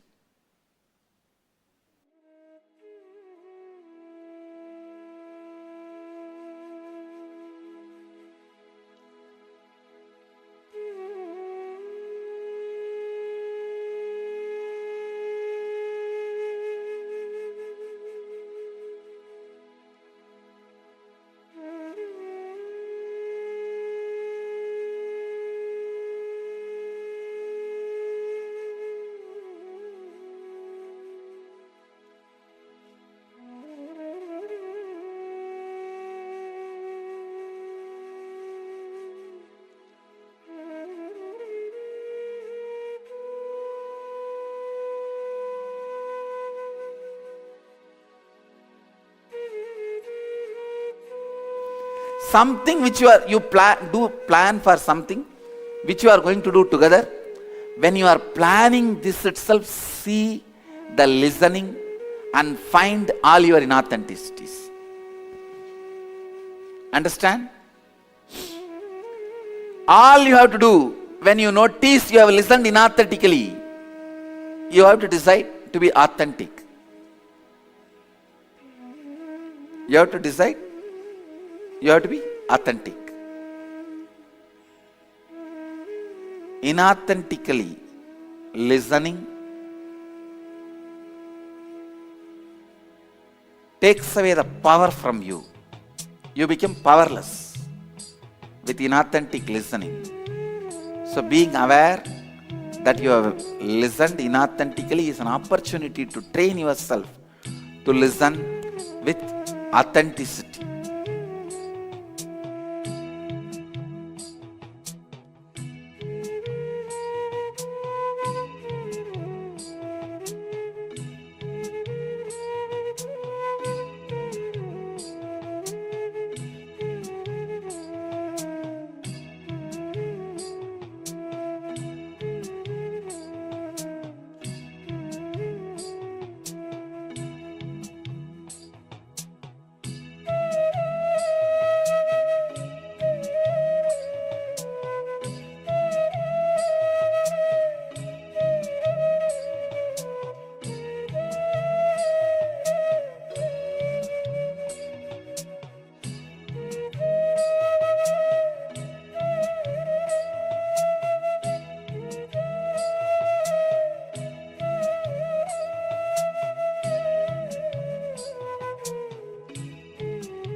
Something which you plan for something which you are going to do together. When you are planning this itself, see the listening and find all your inauthenticities. Understand? All you have to do, when you notice you have listened inauthentically, you have to decide to be authentic. You have to decide, you have to be authentic. Inauthentically listening takes away the power from you.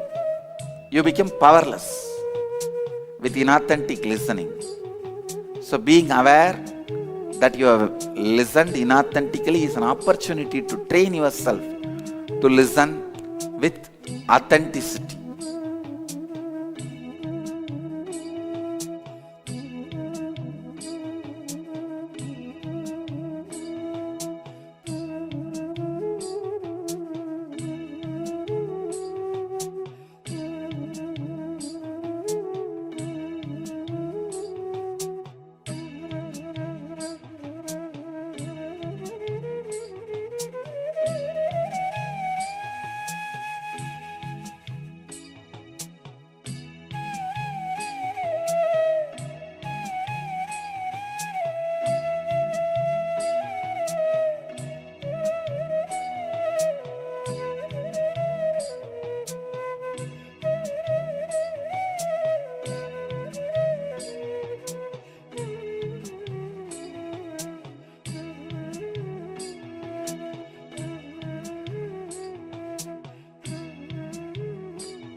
All right.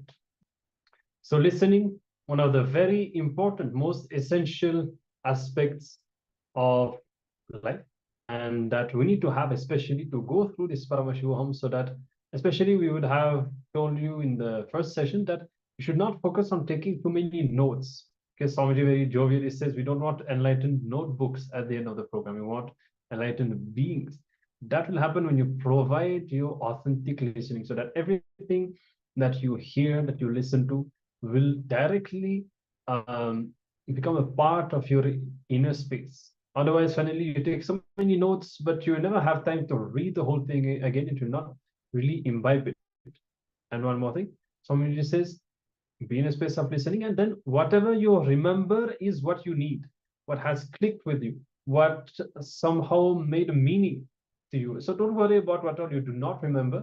Maybe it was just not what you needed at that time. Okay, so have that as your context all throughout these Paramashiva. Of course, now for the next 2 days, the glimpses, but we can start to prepare ourselves by creating the right context for the program itself.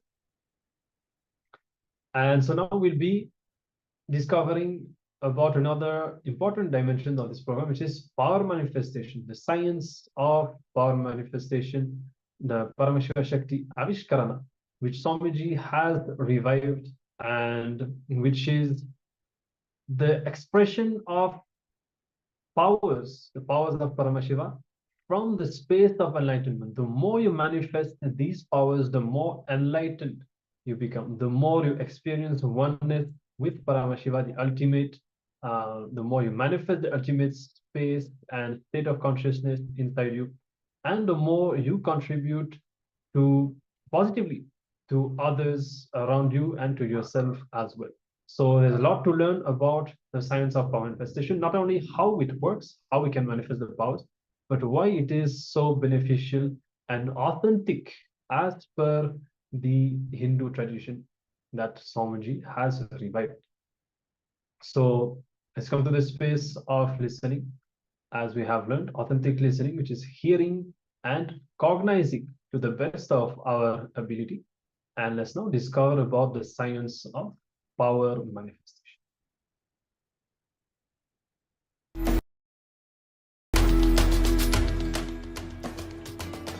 The ferociousness of seeking is powerful enough, like the fire of Kalabhairava, to burn everything which need to be burnt and destroyed inside you. Laziness, tiredness, boredom, everything which need to be taken out of you can be just like that burned. How many microseconds it will take for negativity to disappear in front of Kalabhairava's ferociousness? Not even micro millisecond.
मैं मंत्र बोले तो પછી મારા ગુરુજીને યાદ કરીને પછી બોલ્યો.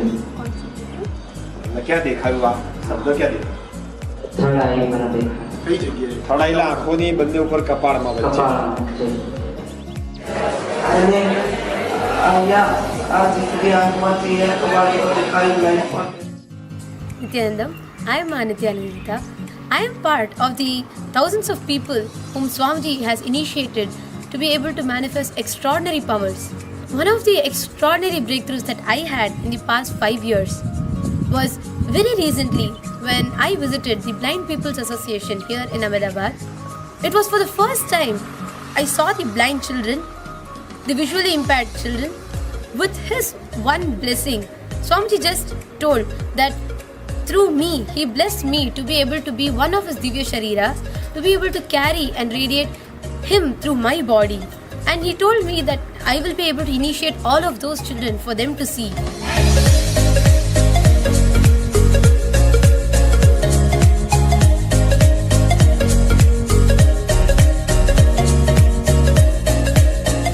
The Blind People Association, especially today in morning sessions, I am surprised to share that most of the participants, they could read words having with the blindfold.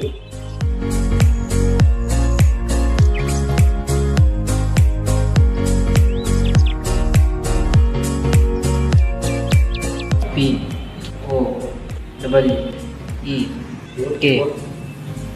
So P-O-W-E-R, and we see R as K. Wow, beautiful. Beautiful. Excellent. Very nice. Yes, so I want to just show this piece of paper, and that's exactly what is written.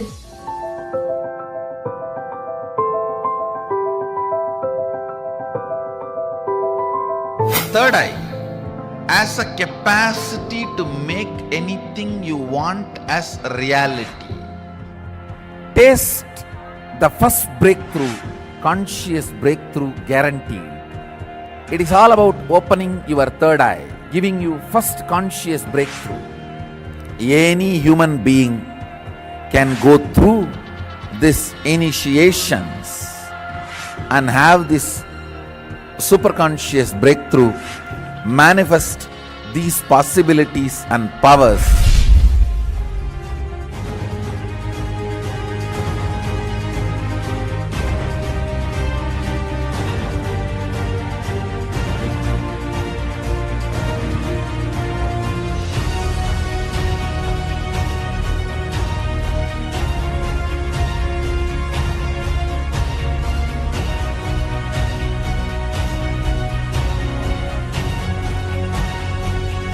One of the biggest gift to the humanity from Kailasa is this third eye awakening, even for the born blind, visually impaired human beings.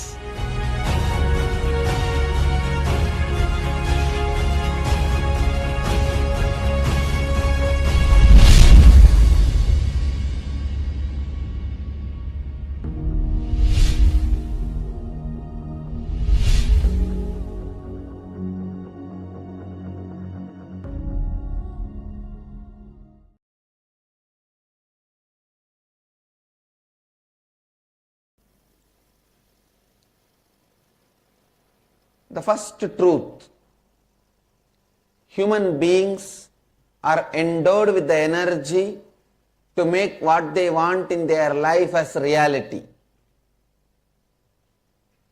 Human beings are not sent as a beggar or poor to planet Earth. God is not a sadist. He doesn't say, hey, go with empty hand and every time you need a penny you beg me. You beg, then I will decide whether to give you or not. No. He is neither a sadist nor a miser father. He is a beautiful, graceful, amazing, showering, cosmic, causeless, auspicious energy. Asudosha Satchitananda, Shiva. So understand, you are endowed with enough of Kundalini energy. The inner potential, raw energy to make what you want as reality. That's the first truth. Second, because of your constant self-doubting, self-hatred and self-denial, you forgot your life is nothing but possibilities. You started thinking your life is nothing but impossibilities. You are alive because breathing is possible. You are alive because digestion is possible. You are alive because many things are possible. Understand?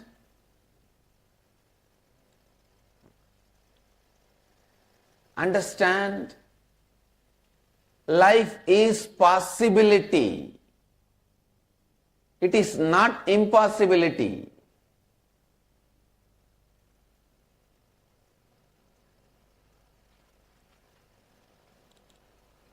The wrong belief, life is impossibility, is put inside you by the society, unconscious society.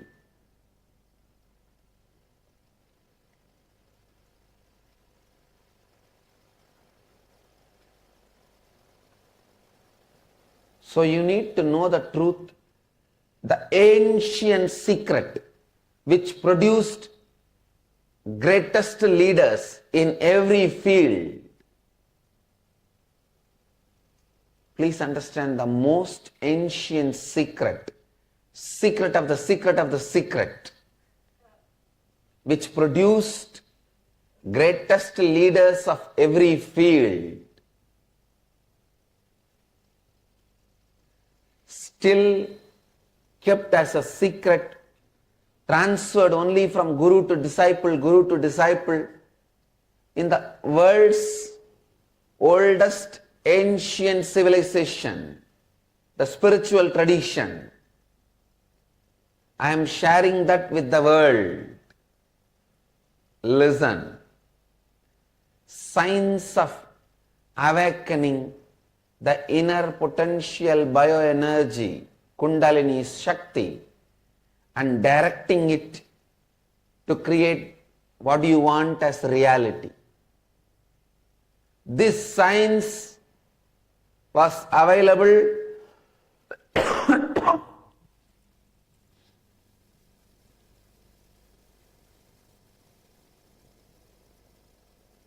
with this ancient Vedic civilization. It was transmitted from guru to disciple, guru to disciple, guru to disciple. It's called Karna Parampara, means just by listening, never by writing. Just by listening, this science was transmitted. It was never printed. This only Krishna calls as Raja Vidya Raja Guhyam, the royal knowledge, royal secret.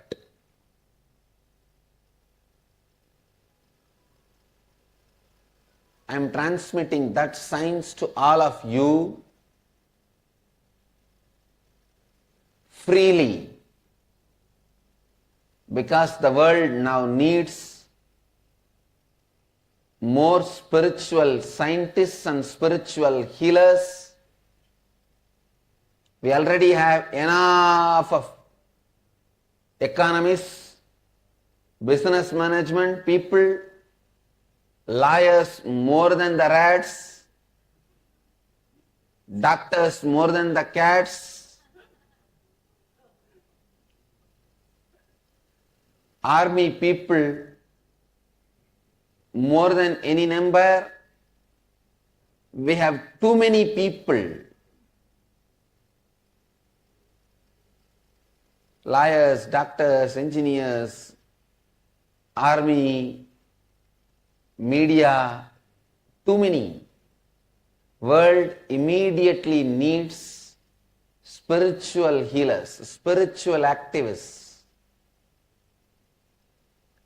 spiritual scientists, scientists with the saintly basis. A scientist we need urgently.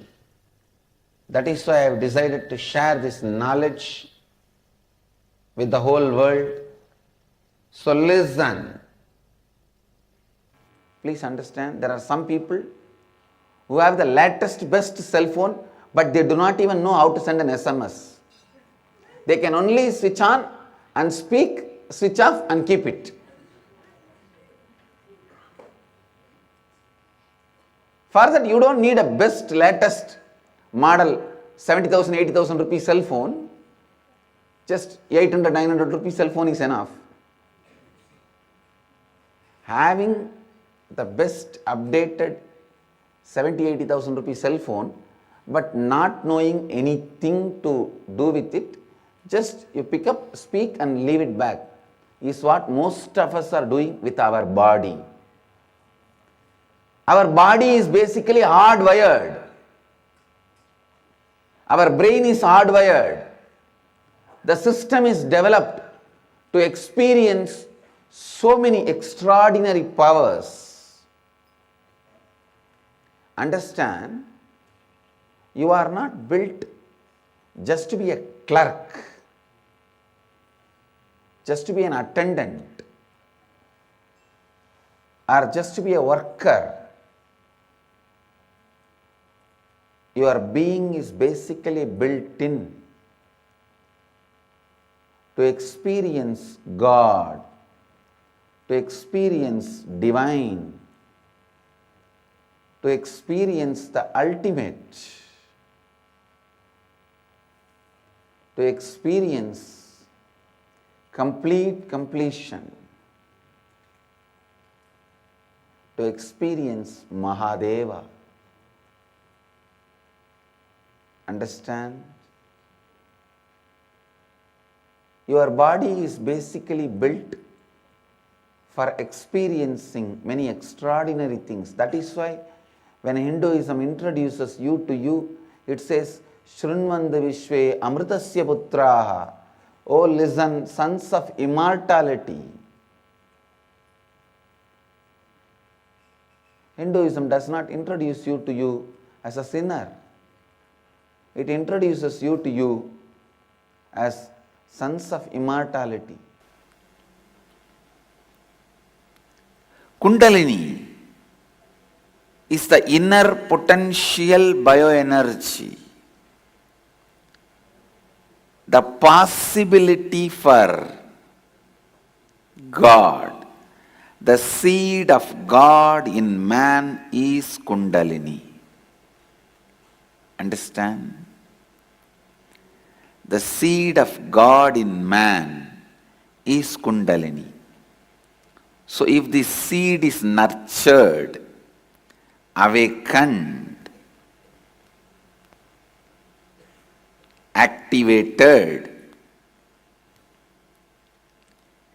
if the seed is nurtured, awakened, activated,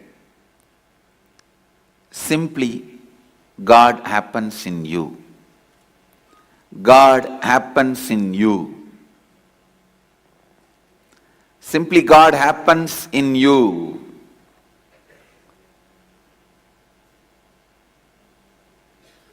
Kundalini is inner potential bioenergy. People ask, why is this energy hidden at all? Please understand, it is not hidden. It is in the form of seed. Seed is the source of a tree, that does not mean the tree is hidden inside the seed. Your godliness, your godhood is from Kundalini. Kundalini is the source of your godliness. But that does not mean Kundalini is hidden in you. People ask, why is it not expressing in everyone? Please understand.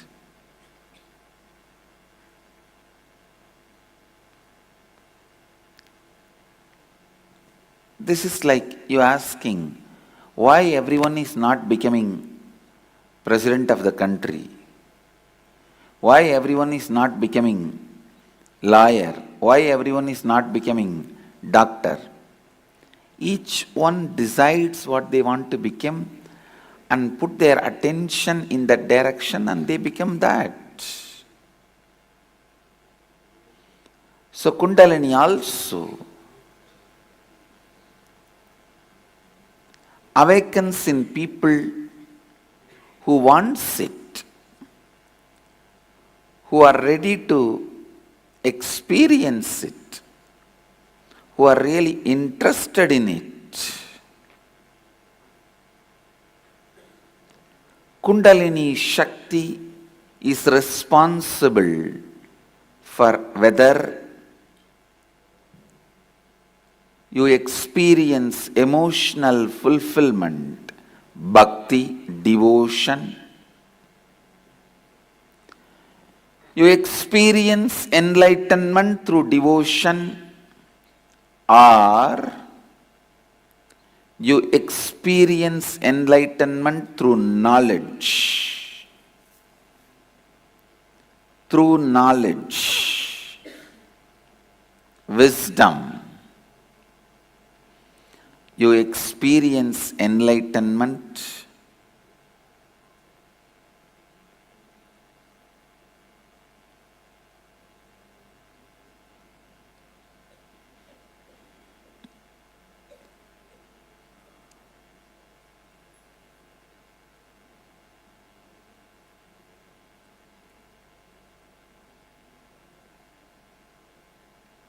You experience enlightenment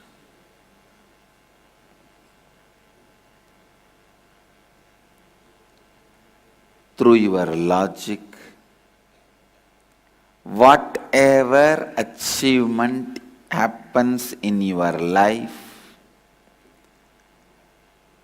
whether in the form of wealth, or in the form of power, or in the form of health, or in the form of happiness, or in the form of fulfillment, everything, for everything, Kundalini is the source.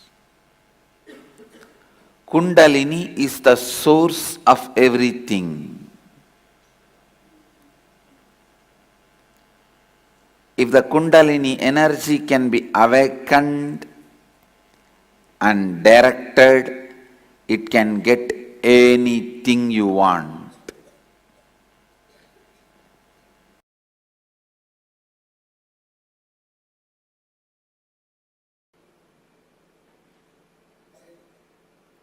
Third eye, one of the most discussed, analyzed, debated, argued, and most misunderstood subject. Please understand,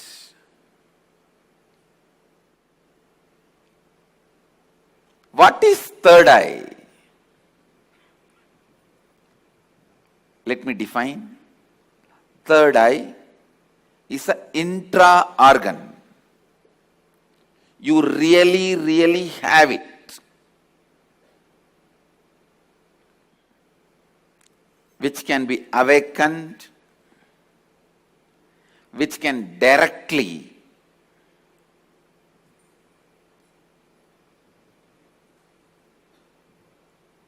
be part of your day-to-day life. Third eye and awakening the third eye is not just mystical alone. It can be directly experienced in your very physical plane.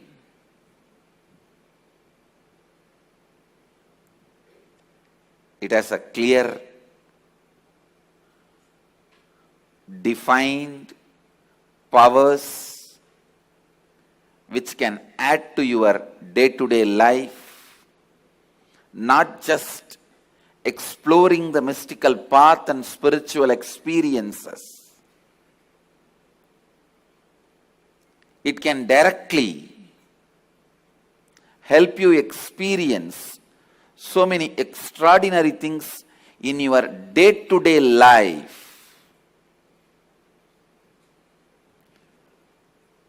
Almost all religions, all spiritual groups, whether it is ancient and tribal based or very modern secret groups, all spiritual groups have worked on third eye because that's the most easiest, most powerful way of awakening yourself to the higher dimensions.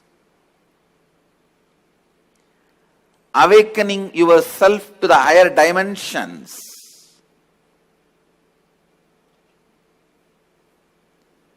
whatever you are seeing with these two eyes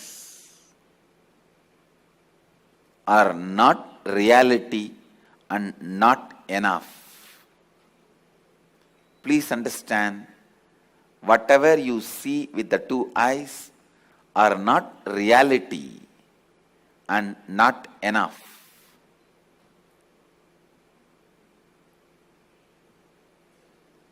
Third eye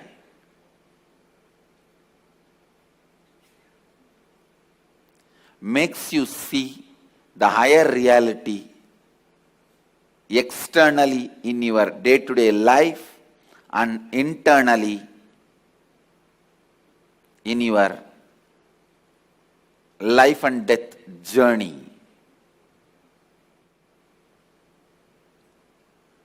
Third eye is one of the powerful energy center in your body. It is located between both eyebrows, where I have this red color kumkum. Third eye is called Chakra Raja, king of chakras. That's the last chakra. The crown center is not actually chakra, it's an opening. The third eye is the last chakra, an ultimate chakra in your body. All the different energy centers in your body is ruled by third eye chakra. It's called Ajna chakra in Sanskrit. It means literally the seat of the will power. Will. Ajna means will. That's the seat of the will power. Ajna chakra. Will power. Chakra Raja. The third eye is the king of all chakras, energy centers. If that one energy center can be awakened,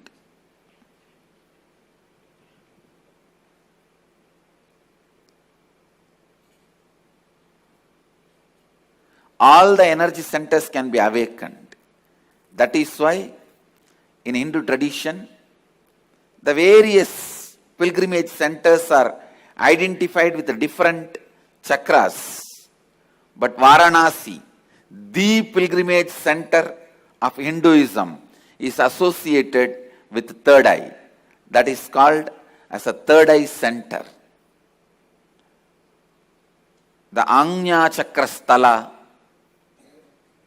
Varanasi. When your third eye is awakened,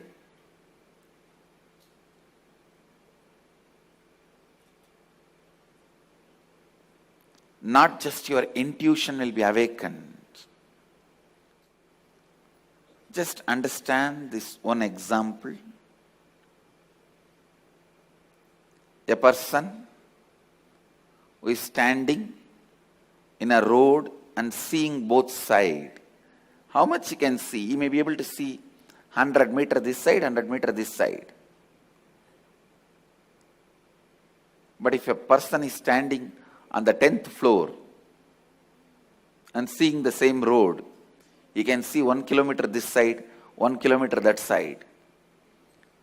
So a person who is standing on the 10th floor, if he says a lorry is coming or a Benz car is coming, the person who is standing on the ground, he will think, no, it is not there. How can he say it is coming? Few minutes, it will come. So the person who is standing on the ground will think the person who is standing on the 10th floor is having intuition. It is not intuition, it is in tune with the reality.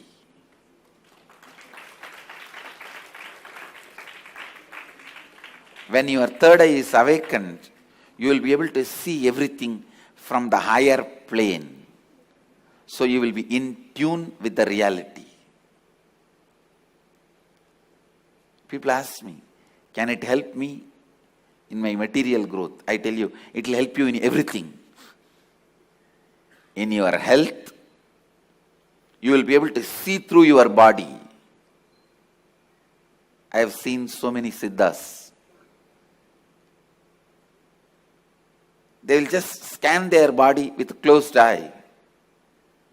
They know where the problem is and heal it. These powers of awakening third eye will help you to achieve health, and not only you will be able to diagnose, you will be able to just command your body to get back to health, because the third eye is the seat of willpower. When Kundalini is activated there, when third eye is activated there, to tell you honestly, the moment third eye is activated, Kundalini is activated, alive in your third eye, you can get anything you will. That is why it is called Anya Chakra. Your will be honored by the cosmos. Your will be honored by the cosmos. When I utter through words, it looks too good to be true. But life itself is too good to be true. Manifesting the powers means what you think as extraordinary because of your wrong bringing up. Understand absolutely. What you think as extraordinary because of your wrong bringing up. What you think you have been told as a common standard. Breaking that and manifesting the absolute as it is through your body and mind is manifesting powers. Understand? The first myth you need to break. What has been wrongly taught to you? After all, people who taught you till now are human beings. Forgive them. You don't need to be angry with them, but do not allow them inside you. Get rid of everyone. Understand? Unless you break the standards they taught you, you are not going to have a superconscious breakthrough. Superconscious breakthrough means breaking all the standards you have been taught. You have been told so many lies, so many false theories, ideas. The multiple ways Shaktipada happens in our life. Even seeing Guru. When you see, if your lips and eyes become big, Shaktipada is happening. When your two eyes are not enough, when your two eyes are opening wide and not able to catch the master's form, your third eye is opened as a gift. The energy enters through two eyes, hits the third eye, and it is opened. If you are not able to contain the joy with the mouth and becomes wide open, the energy enters, touches the heart and opens that.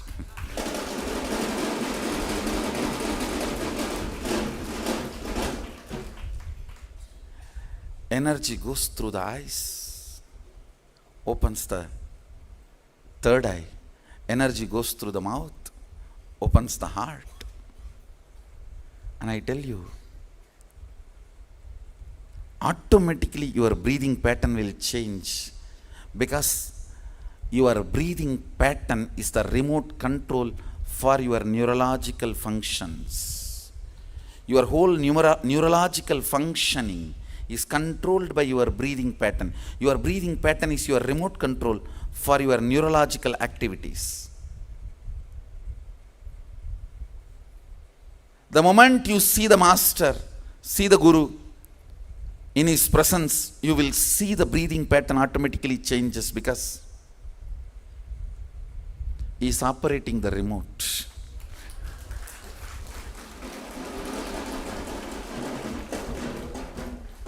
Understand?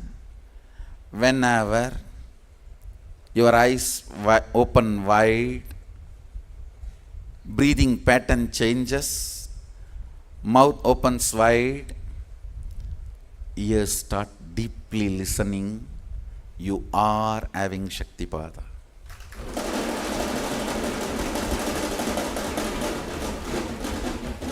Sadashiva beautifully describes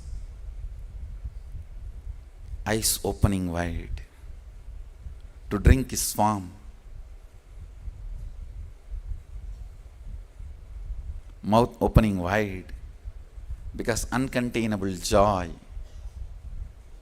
breathing pattern changing, ears getting into the listening space, skin experiencing goosebumps. All these are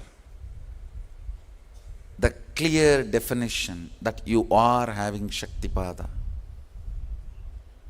Whether you see him, remember him, celebrate him,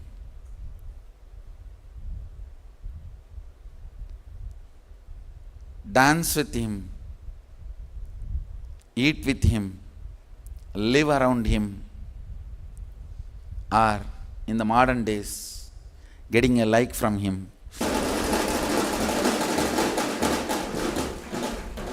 All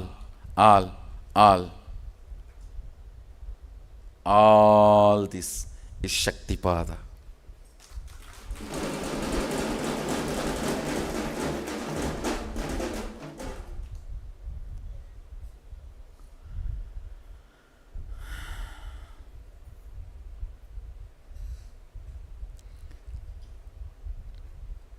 Celebrate Shaktipada. Most practical, easiest, best Shaktipada. People ask me, how to get the best Shaktipada from you, Swamiji? I tell you, live or alive, morning satsang is the best Shaktipada.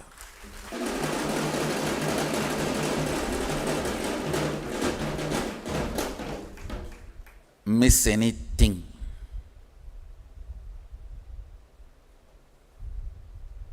not morning satsang.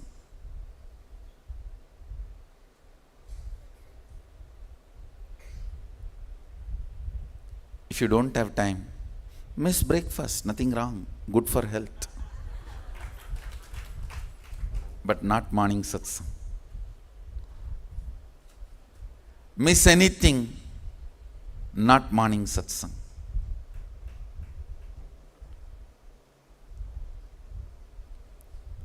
Celebrate Shaktipada. I tell you, it is my integrity to my Guru, Arunagiri Yogi Ishvara. I'll make this Sadashiva's consciousness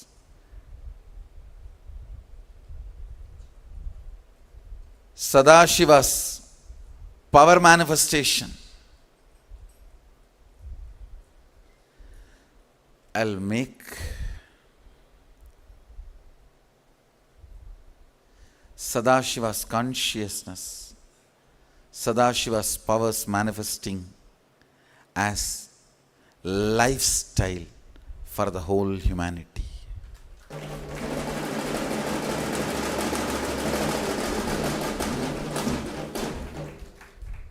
Understand? I am here for that purpose. Surely I'll do that to all of you.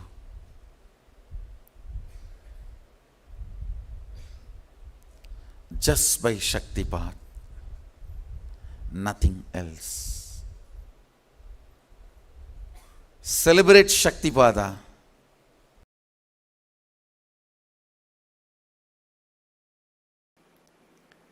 The third eye is blocked by your decision to be comfortable, cozy with arrogance and ego. Let me define arrogance and ego.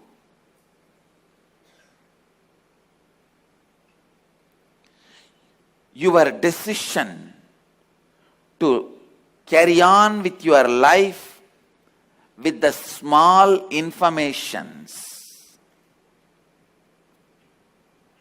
and your false identity built with the small information given to you about you is arrogance and ego.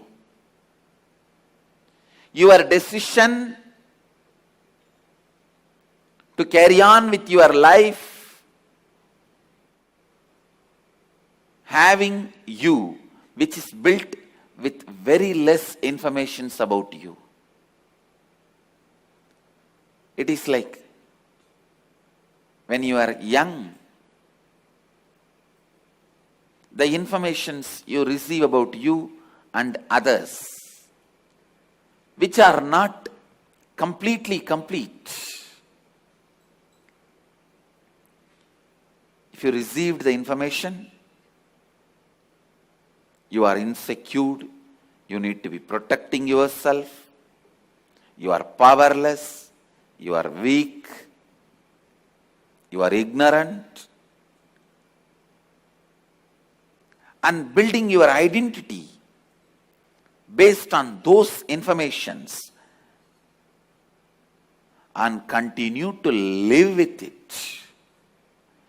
Building your identity based on less wrong, misguided informations is ego. Continuing to carry on with the same ego is arrogance.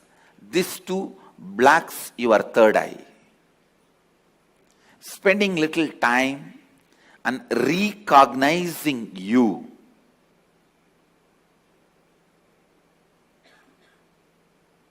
By internalizing some of the truths from the Upanishads, understanding what is you, and after understanding you in a real sense, living with that understanding makes this third eye open. Restful awareness is the Vatavarana, atmosphere for third eye to flower. Will grows, expands in the space of restful awareness, never in the space of chaos or tension. Listen. Whenever you remember, you will always have certain tension in this area. Only with the tension in the muscle, the forehead muscle, you can even remember you. Consciously practice for next 48 hours to keep that area in a restful awareness. Remember, no tension there, no stress there, pure restful awareness, a cool breeze feeling, inside and outside. Inside the skull, outside the skull. Cool breeze feeling, not hot clay. If you are having hot clay feeling, that is what is inside the skull.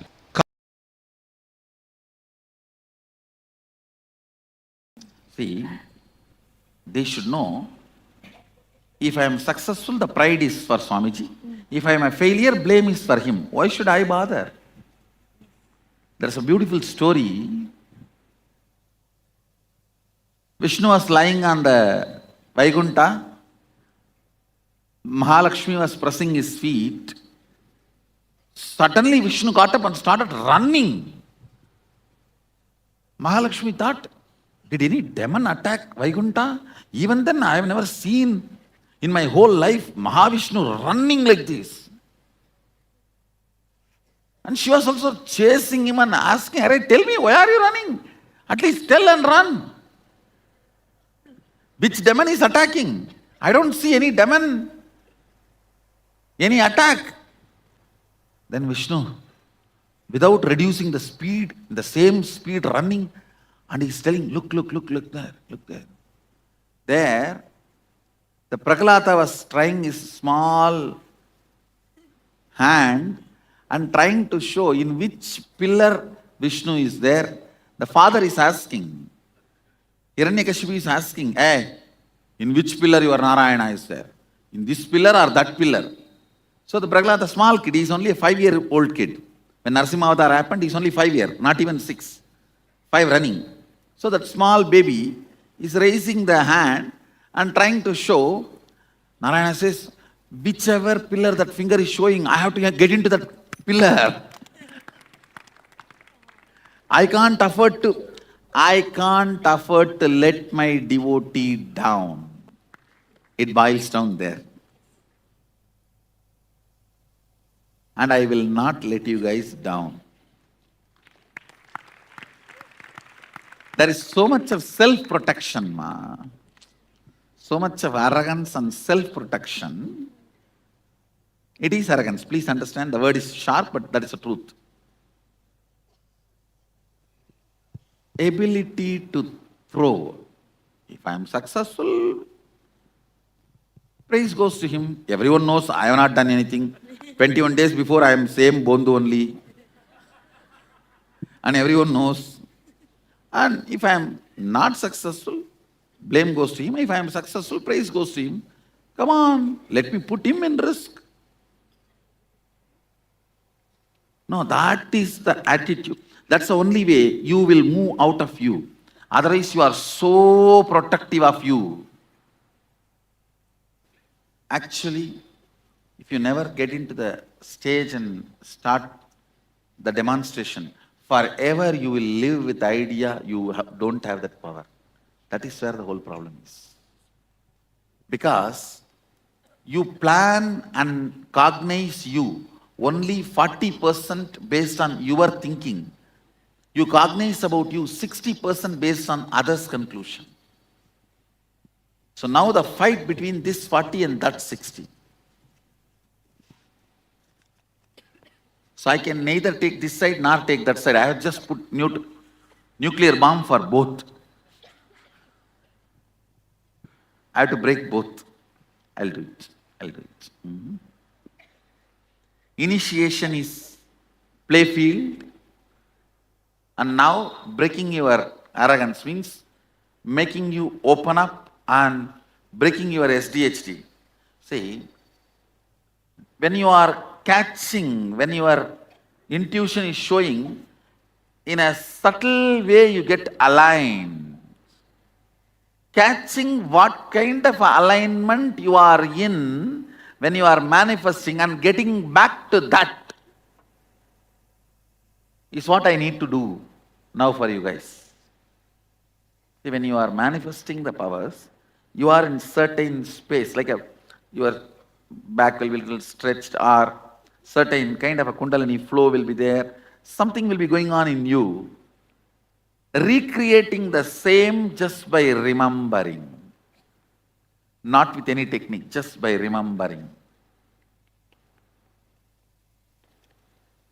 That is what now I have to do to you guys.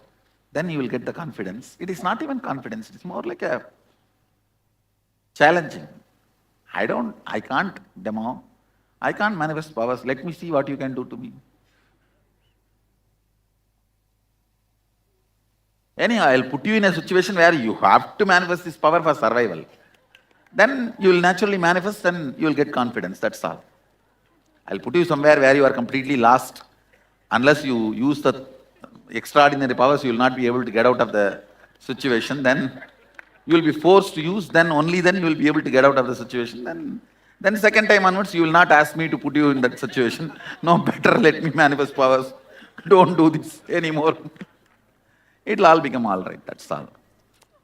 Come on, you do your game, I'll do my game. Lot of fun for me.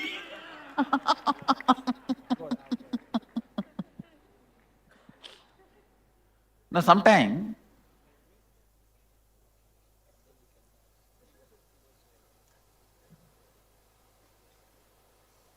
I think I should tell you this story.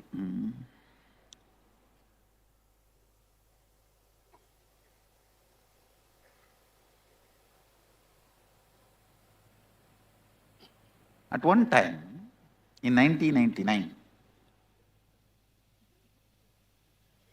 when I sit with closed eyes, I just know I am Sadashiva. But when I open my eyes and start operating, there is one small stone kind of a thing in front of my Anandagandha, which will always hit. So I tried to break that stone again and again, means manifest Sadashivatva through this body also. At one point, it became like almost, why to then have this body? Let's leave the body, because I know if I leave the body, I will be in Sadashivatva. Unnecessarily, why struggling? I was in the banks of Narmada doing tapas. I decided to leave the body, and started walking into Narmada.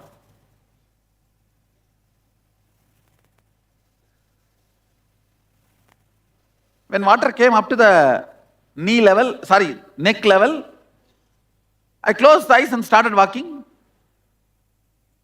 Walking. Suddenly one rock hit at my knee and I fell. When I got up, I saw I was on the other side. When I turned, I saw that Narmada is actually considered to be a small girl. She just stood up from the river and laughed at me. And I saw that stone was missing. That's all. That stone was missing. Means that blockage was missing. So even I have to put myself in some situation where manifesting Sadashivatva becomes survival. Only then I myself manifested. So that is the only way you are going to manifest, I think.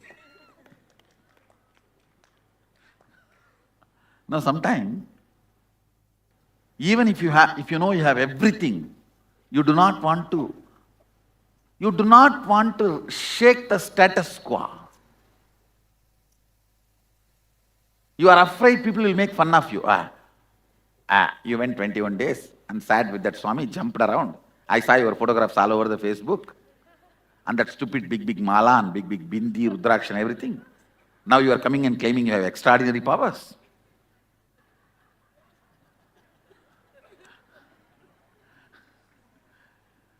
You are afraid of people laughing at you.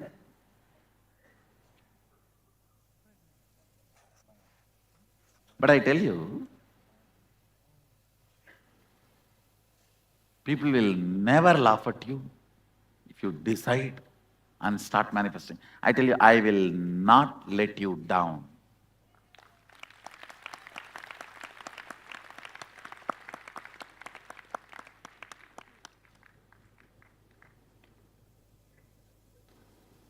Anyhow, I'll do the job a little more and then I'll make it happen. I have to. You manifesting power, whether it is survival for you or not, it is survival for me. Because that is the only reason I am surviving. I am alive. Making you manifest is my responsibility more than your responsibility. Come on. Say, why I am asking you to surrender, not only opening it, now itself I am making sure it becomes permanent. Okay. That is why this whole game is. Do one thing. I'll give you a simple, straight technique. When you sit with the closed eyes to read, visualize your face is my face. Yes. Surrender all your feelings into me. Say, if Swamiji reads, it's glory for Swamiji. If Swamiji doesn't read, it's not glory for Swamiji. Yes. So I have nothing to do with this. Do you want to read or not? Read.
Yes. We learned about the science of power manifestation, the great gift from Paramashiva himself, manifesting the extraordinary powers that we may have seen in movies or tales, but they are accessible for all of us, and that through simple initiation and feeling connection to the Guru. So we all can manifest these powers, and we are now going to enter into the first initiation of this program, this Glimpses of Paramashivoham. We're going to enter into a powerful third eye initiation. Yes, the next segment is going to be a powerful meditation process during which you will be gazing intensely at a deepa, a lamp, and that is made of 1,000 smaller lamps. And these lamp, which is called the Sahasrara Deepa, was energized by the Supreme Pontiff of Hinduism, by Swamiji, with his own bioenergy. And therefore, when you gaze intensely at this Sahasrara Deepa, your third eye will be powerfully awakened. It's a very beautiful and very powerful meditation technique. We'll be playing it right now. So we invite our participants to settle down and sit. Don't go anywhere during the meditation, and you'll be guided along with the video, the meditation. And right after that, we'll be entering into the first power manifestation round of this program. So let's get ready. Let's enter into this meditation and let's experience the awakening of the third eye.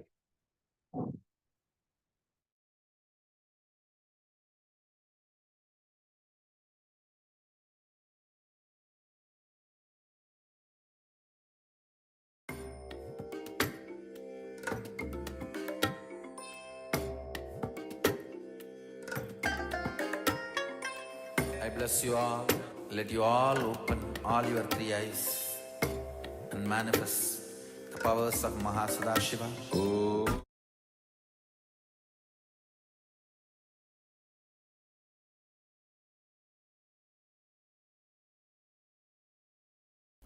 All of you listen, understand the logic. See, a large fire can only make your eyes fatigued, tired. Your eyes will only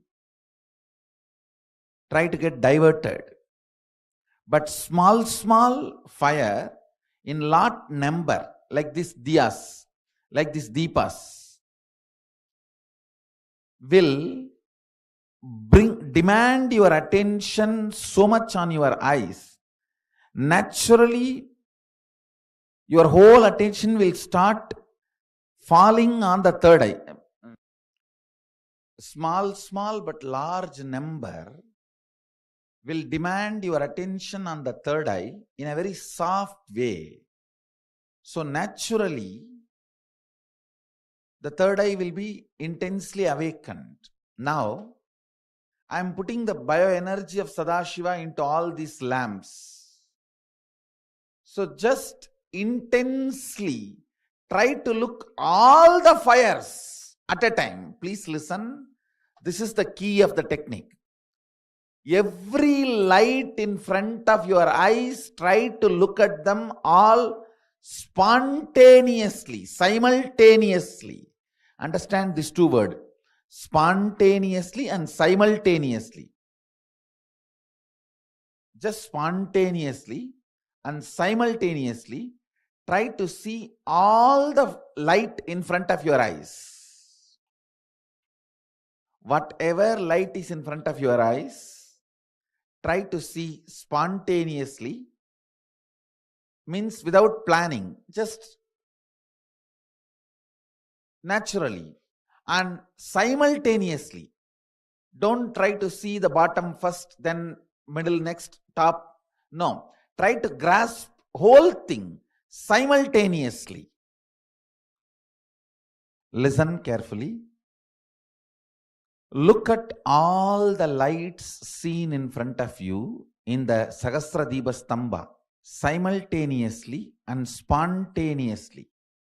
Try to see top to bottom simultaneously. So your third eye will be rubbed with your attention.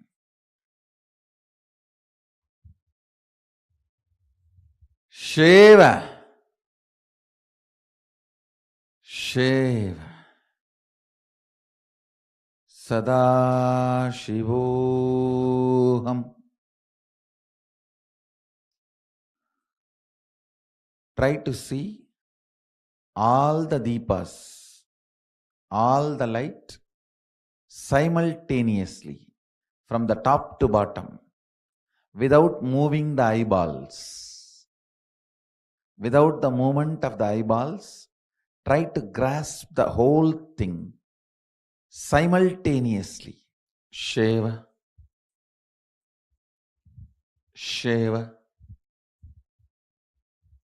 Shiva, Shiva.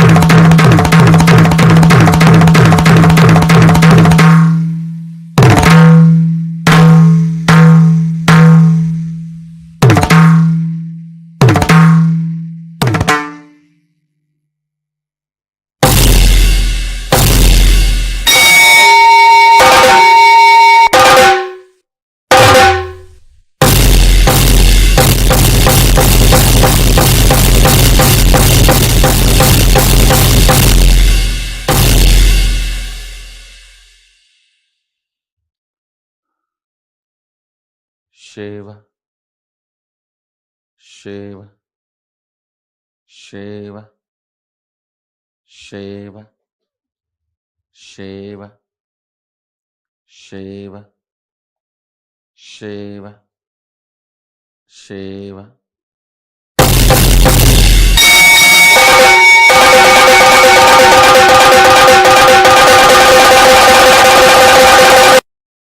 Shiva.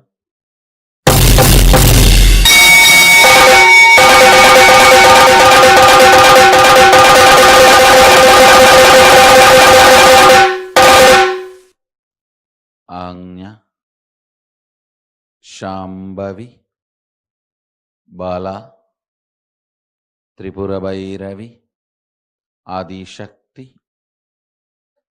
Jyoti Rupini, wake up on the third eye. Shiva, Shiva, Shiva. Try to grasp all the lamps from top to bottom simultaneously without moving the eyeballs.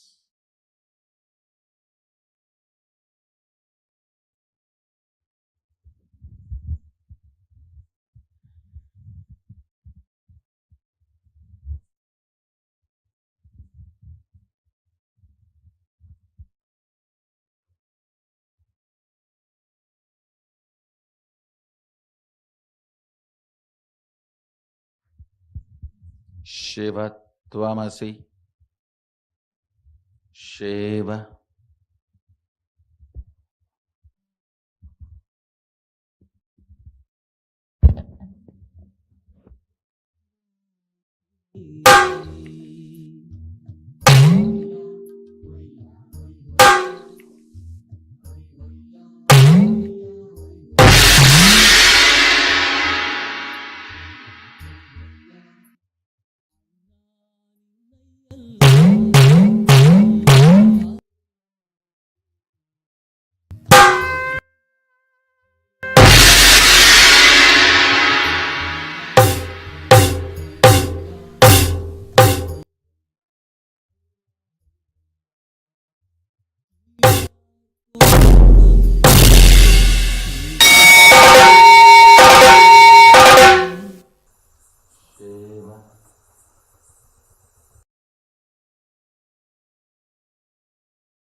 சத்தியம் காத்திடும் உத்தமத்தியே சத்குருவாய் வந்த நித்திய தாயே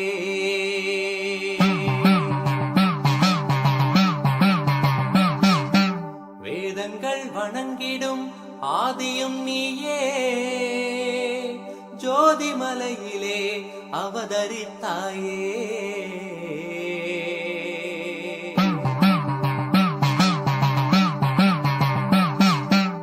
அவனியை பேணும் ஞானமும் நீயே அக்னி வடிவிலே அருள் புரிந்தாயே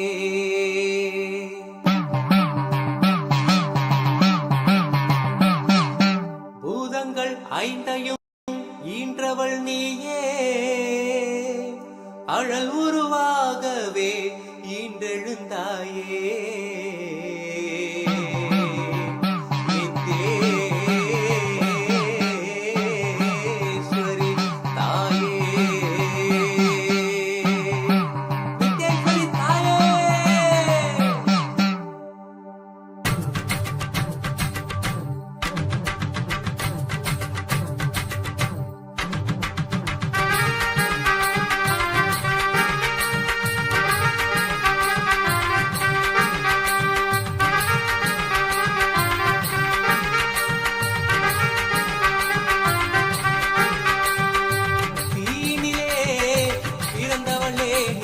ஆனந்தத்தியே நித்யானந்தேஸ்வரி தீயினிலே பிறந்தவளே நித்ய ஆனந்தத்தியே நித்யானந்தேஸ்வரி கர்மங்களை கொன்றிட வந்தாய் நித்யானந்த தர்ம மண்ணில் வென்றிட வந்தாய் கர்மங்களை கொன்றிட வந்தாய் நித்யானந்த தர்ம மண்ணில் வென்றிட வந்தாய் தீயினிலே பிறந்தவளே நித்ய ஆனந்தத்தியே நித்யானந்தேஸ்வரி தீயினிலே பிறந்தவளே நித்ய ஆனந்தத்தியே நித்யானந்தேஸ்வரி நித்யானந்தத்தியே நித்யானந்தேஸ்வரி நித்யானந்தத்தியே நித்யானந்தேஸ்வரி நித்யானந்தத்தியே நித்யானந்தேஸ்வரி நித்யானந்தத்தியே நித்யானந்தேஸ்வரி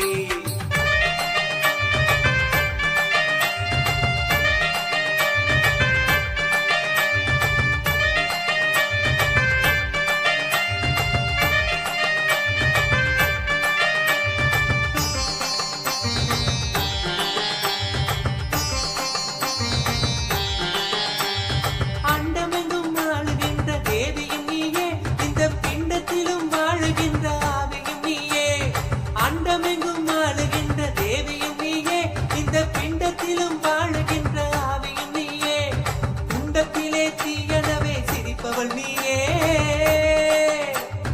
குண்டத்திலே தீயனவே சிரிப்பவள் நீயே யோக தண்டத்தையும் தந்த நித்திய ஞானத்தின் தாயே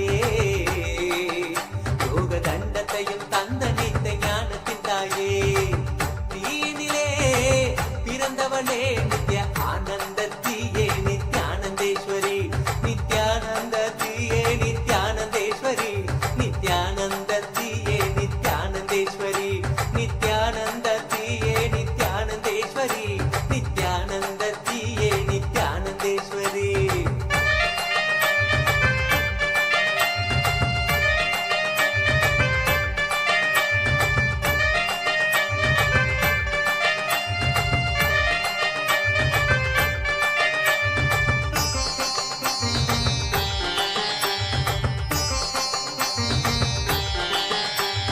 தீமிதித்திட வாழ்வினிலே தீமைகள் விலகும் பூவனவே மலரும் மனது தாழ்வுகள் அகலும் தீமிதித்திட வாழ்வினிலே தீமைகள் விலகும் பூவனவே மலரும் மனது தாழ்வுகள் அகலும் பாதம் தீயை தீண்டும் வேளை பாவங்கள் கரையும் பாதம் தீயை தீண்டும் வேளை பாவங்கள் கரையும் கொண்ட வேதனைகள் மறைய நித்ய ஆனந்தம் நிறையும் கொண்ட வேதனைகள் மறைய நித்ய ஆனந்தம் நிறையும் தீயினிலே பிறந்தவளே நித்ய ஆனந்தத்தியே நித்யானந்தேஸ்வரி தீயினிலே பிறந்தவளே நித்ய ஆனந்தத்தியே நித்யானந்தேஸ்வரி நித்யானந்தத்தியே நித்யானந்தேஸ்வரி நித்யானந்தத்தியே நித்யானந்தேஸ்வரி நித்யானந்தத்தியே நித்யானந்தேஸ்வரி நித்யானந்தத்தியே நித்யானந்தேஸ்வரி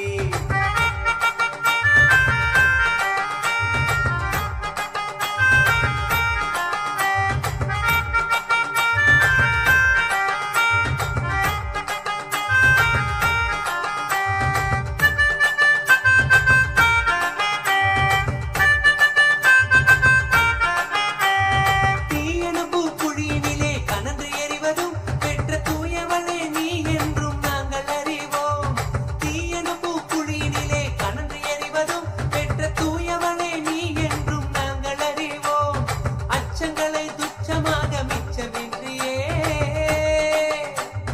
அச்சங்களை துச்சமாக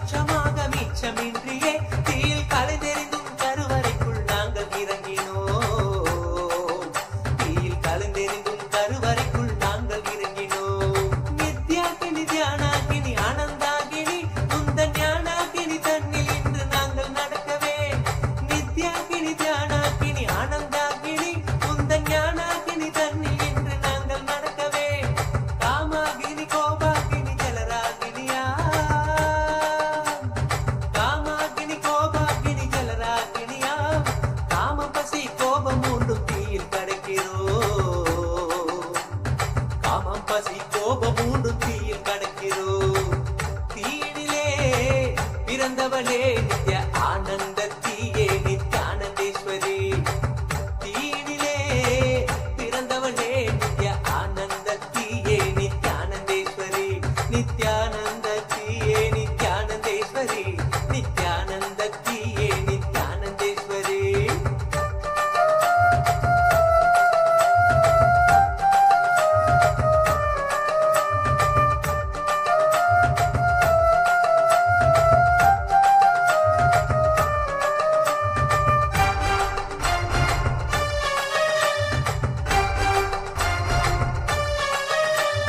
நெருப்பினிலே பிறப்பு தந்த அன்னையும் நீயே எங்கள் நித்யானந்த அக்னீஸ்வரியான தாயே. நெருப்பினிலே பிறப்பு தந்த அன்னையும் நீயே எங்கள் நித்யானந்த அக்னீஸ்வரியான தாயே. கனலான கருவறையில் எமை சுமந்தவளே. கனலான கருவறையில் எமை சுமந்தவளே. புனித புனலான புது வாழ்வை எமக்களித்தவளே. புனித புனலான புது வாழ்வை எமக்களித்தவளே. அக்னி வடிவில் அன்னையும் நீ முத்தமிடுகையில் நித்ய ஆனந்த மழையினிலே சித்தம் குளிருதே. அக்னி வடிவில் அன்னையும் நீ முத்தமிடுகையில் நித்ய ஆனந்த மழையினிலே சித்தம் குளிருதே. உந்தன் வெப்பம் ஞான தெப்பம் தேகம் தீண்டவே. உந்தன் வெப்பம் ஞான தெப்பம் தேகம் தீண்டவே. கொண்ட ரோகம் சோகம் நீங்க நித்ய யோகம் மலருதே.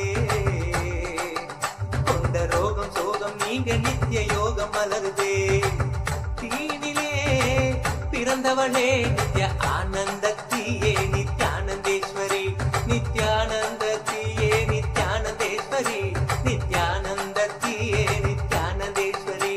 Nityananda தீயே நித்யானந்தேஸ்வரி. Nityananda தீயே நித்யானந்தேஸ்வரி.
ferociousness of seeking is powerful enough, like the fire of Kalabhairava, to burn everything which need to be burnt and destroyed inside you.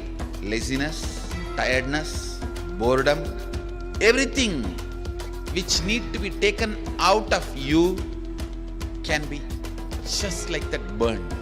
How many microseconds it will take for negativity to disappear in front of Kalabhairava's ferociousness? Not even micro millisecond.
Yes. So the science of power manifestation. And hopefully all of you should be coming from the Paramashivoham Level 1, already having some kind of a basis and understanding of the science and an experience, hoping that you have successfully already manifested some of the powers. If we have any new participants, possibly on YouTube, who are discovering the science for the first time, then we hope that you feel inspired by it. And we definitely invite all of you to join us for Paramashivoham to get initiated into this science and guided to manifest these powers, these Shaktis of Paramashiva. And because, as we were explaining before, the more you manifest these powers, the more the space of enlightenment inside you starts to express. It is not like siddhis, which are mere yogic powers that do not contribute to your enlightenment in any way. On the other hand, these Shaktis, as Swamiji has revived, these Shaktis manifest from the space of enlightenment itself, which means that the more you manifest them, the more you become enlightened, the more you drop your limitations, incompletions that you have, all your pain, suffering, whatever, you transform completely from within just by this power manifestation.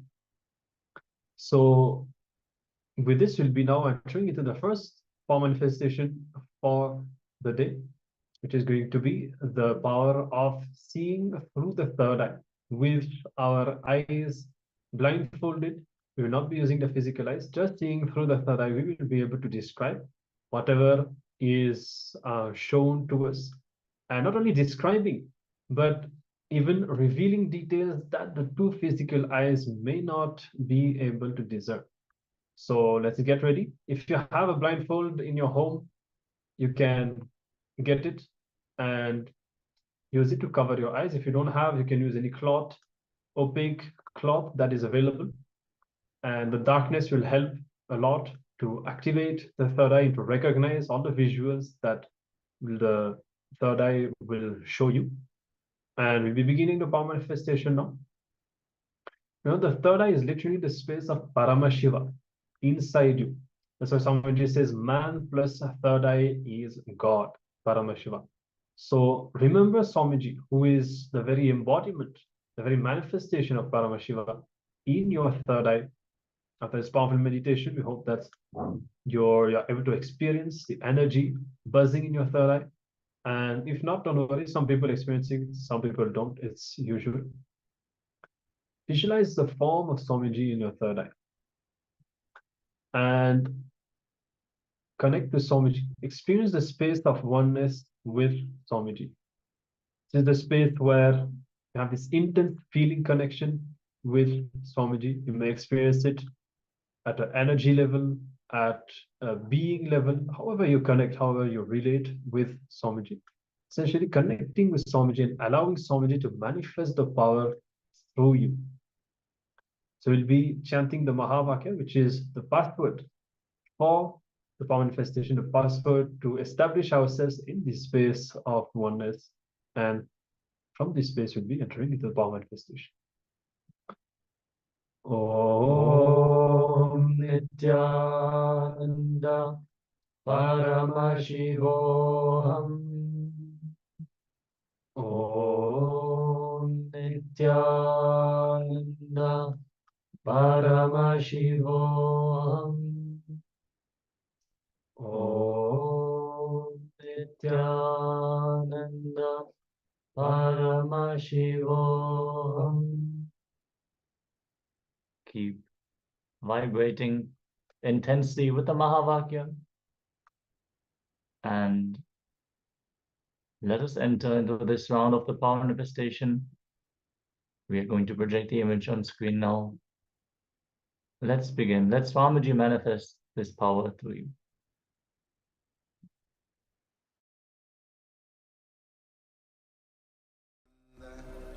Paramashivoham.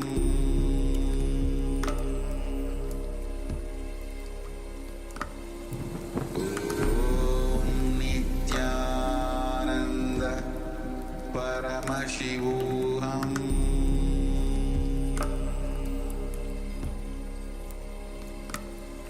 Om Nityananda Paramashivoham.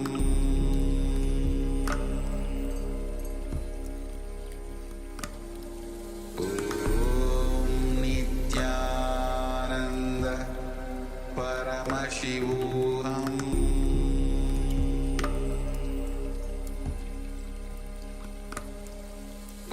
Om Nityananda Paramashivoham. Om Nityananda Paramashivoham.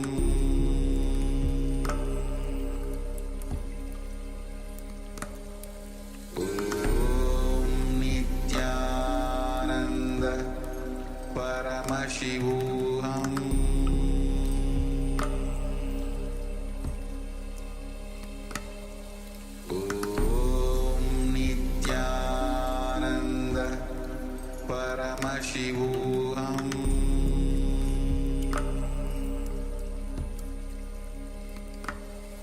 Om Nityananda Paramashivoham. Om Nityananda Paramashivoham.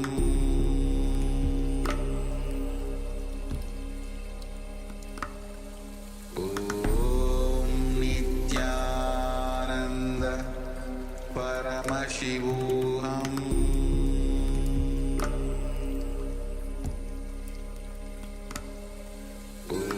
Om Nityananda Paramashivoham.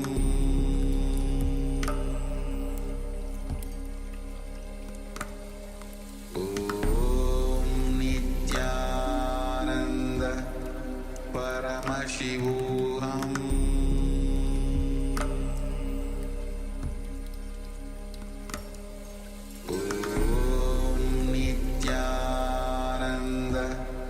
Paramashivoham. Om Nityananda Paramashivoham.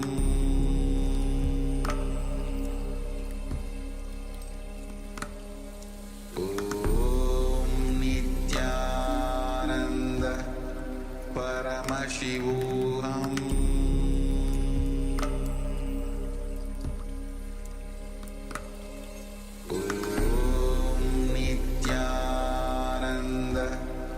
Paramashivoham.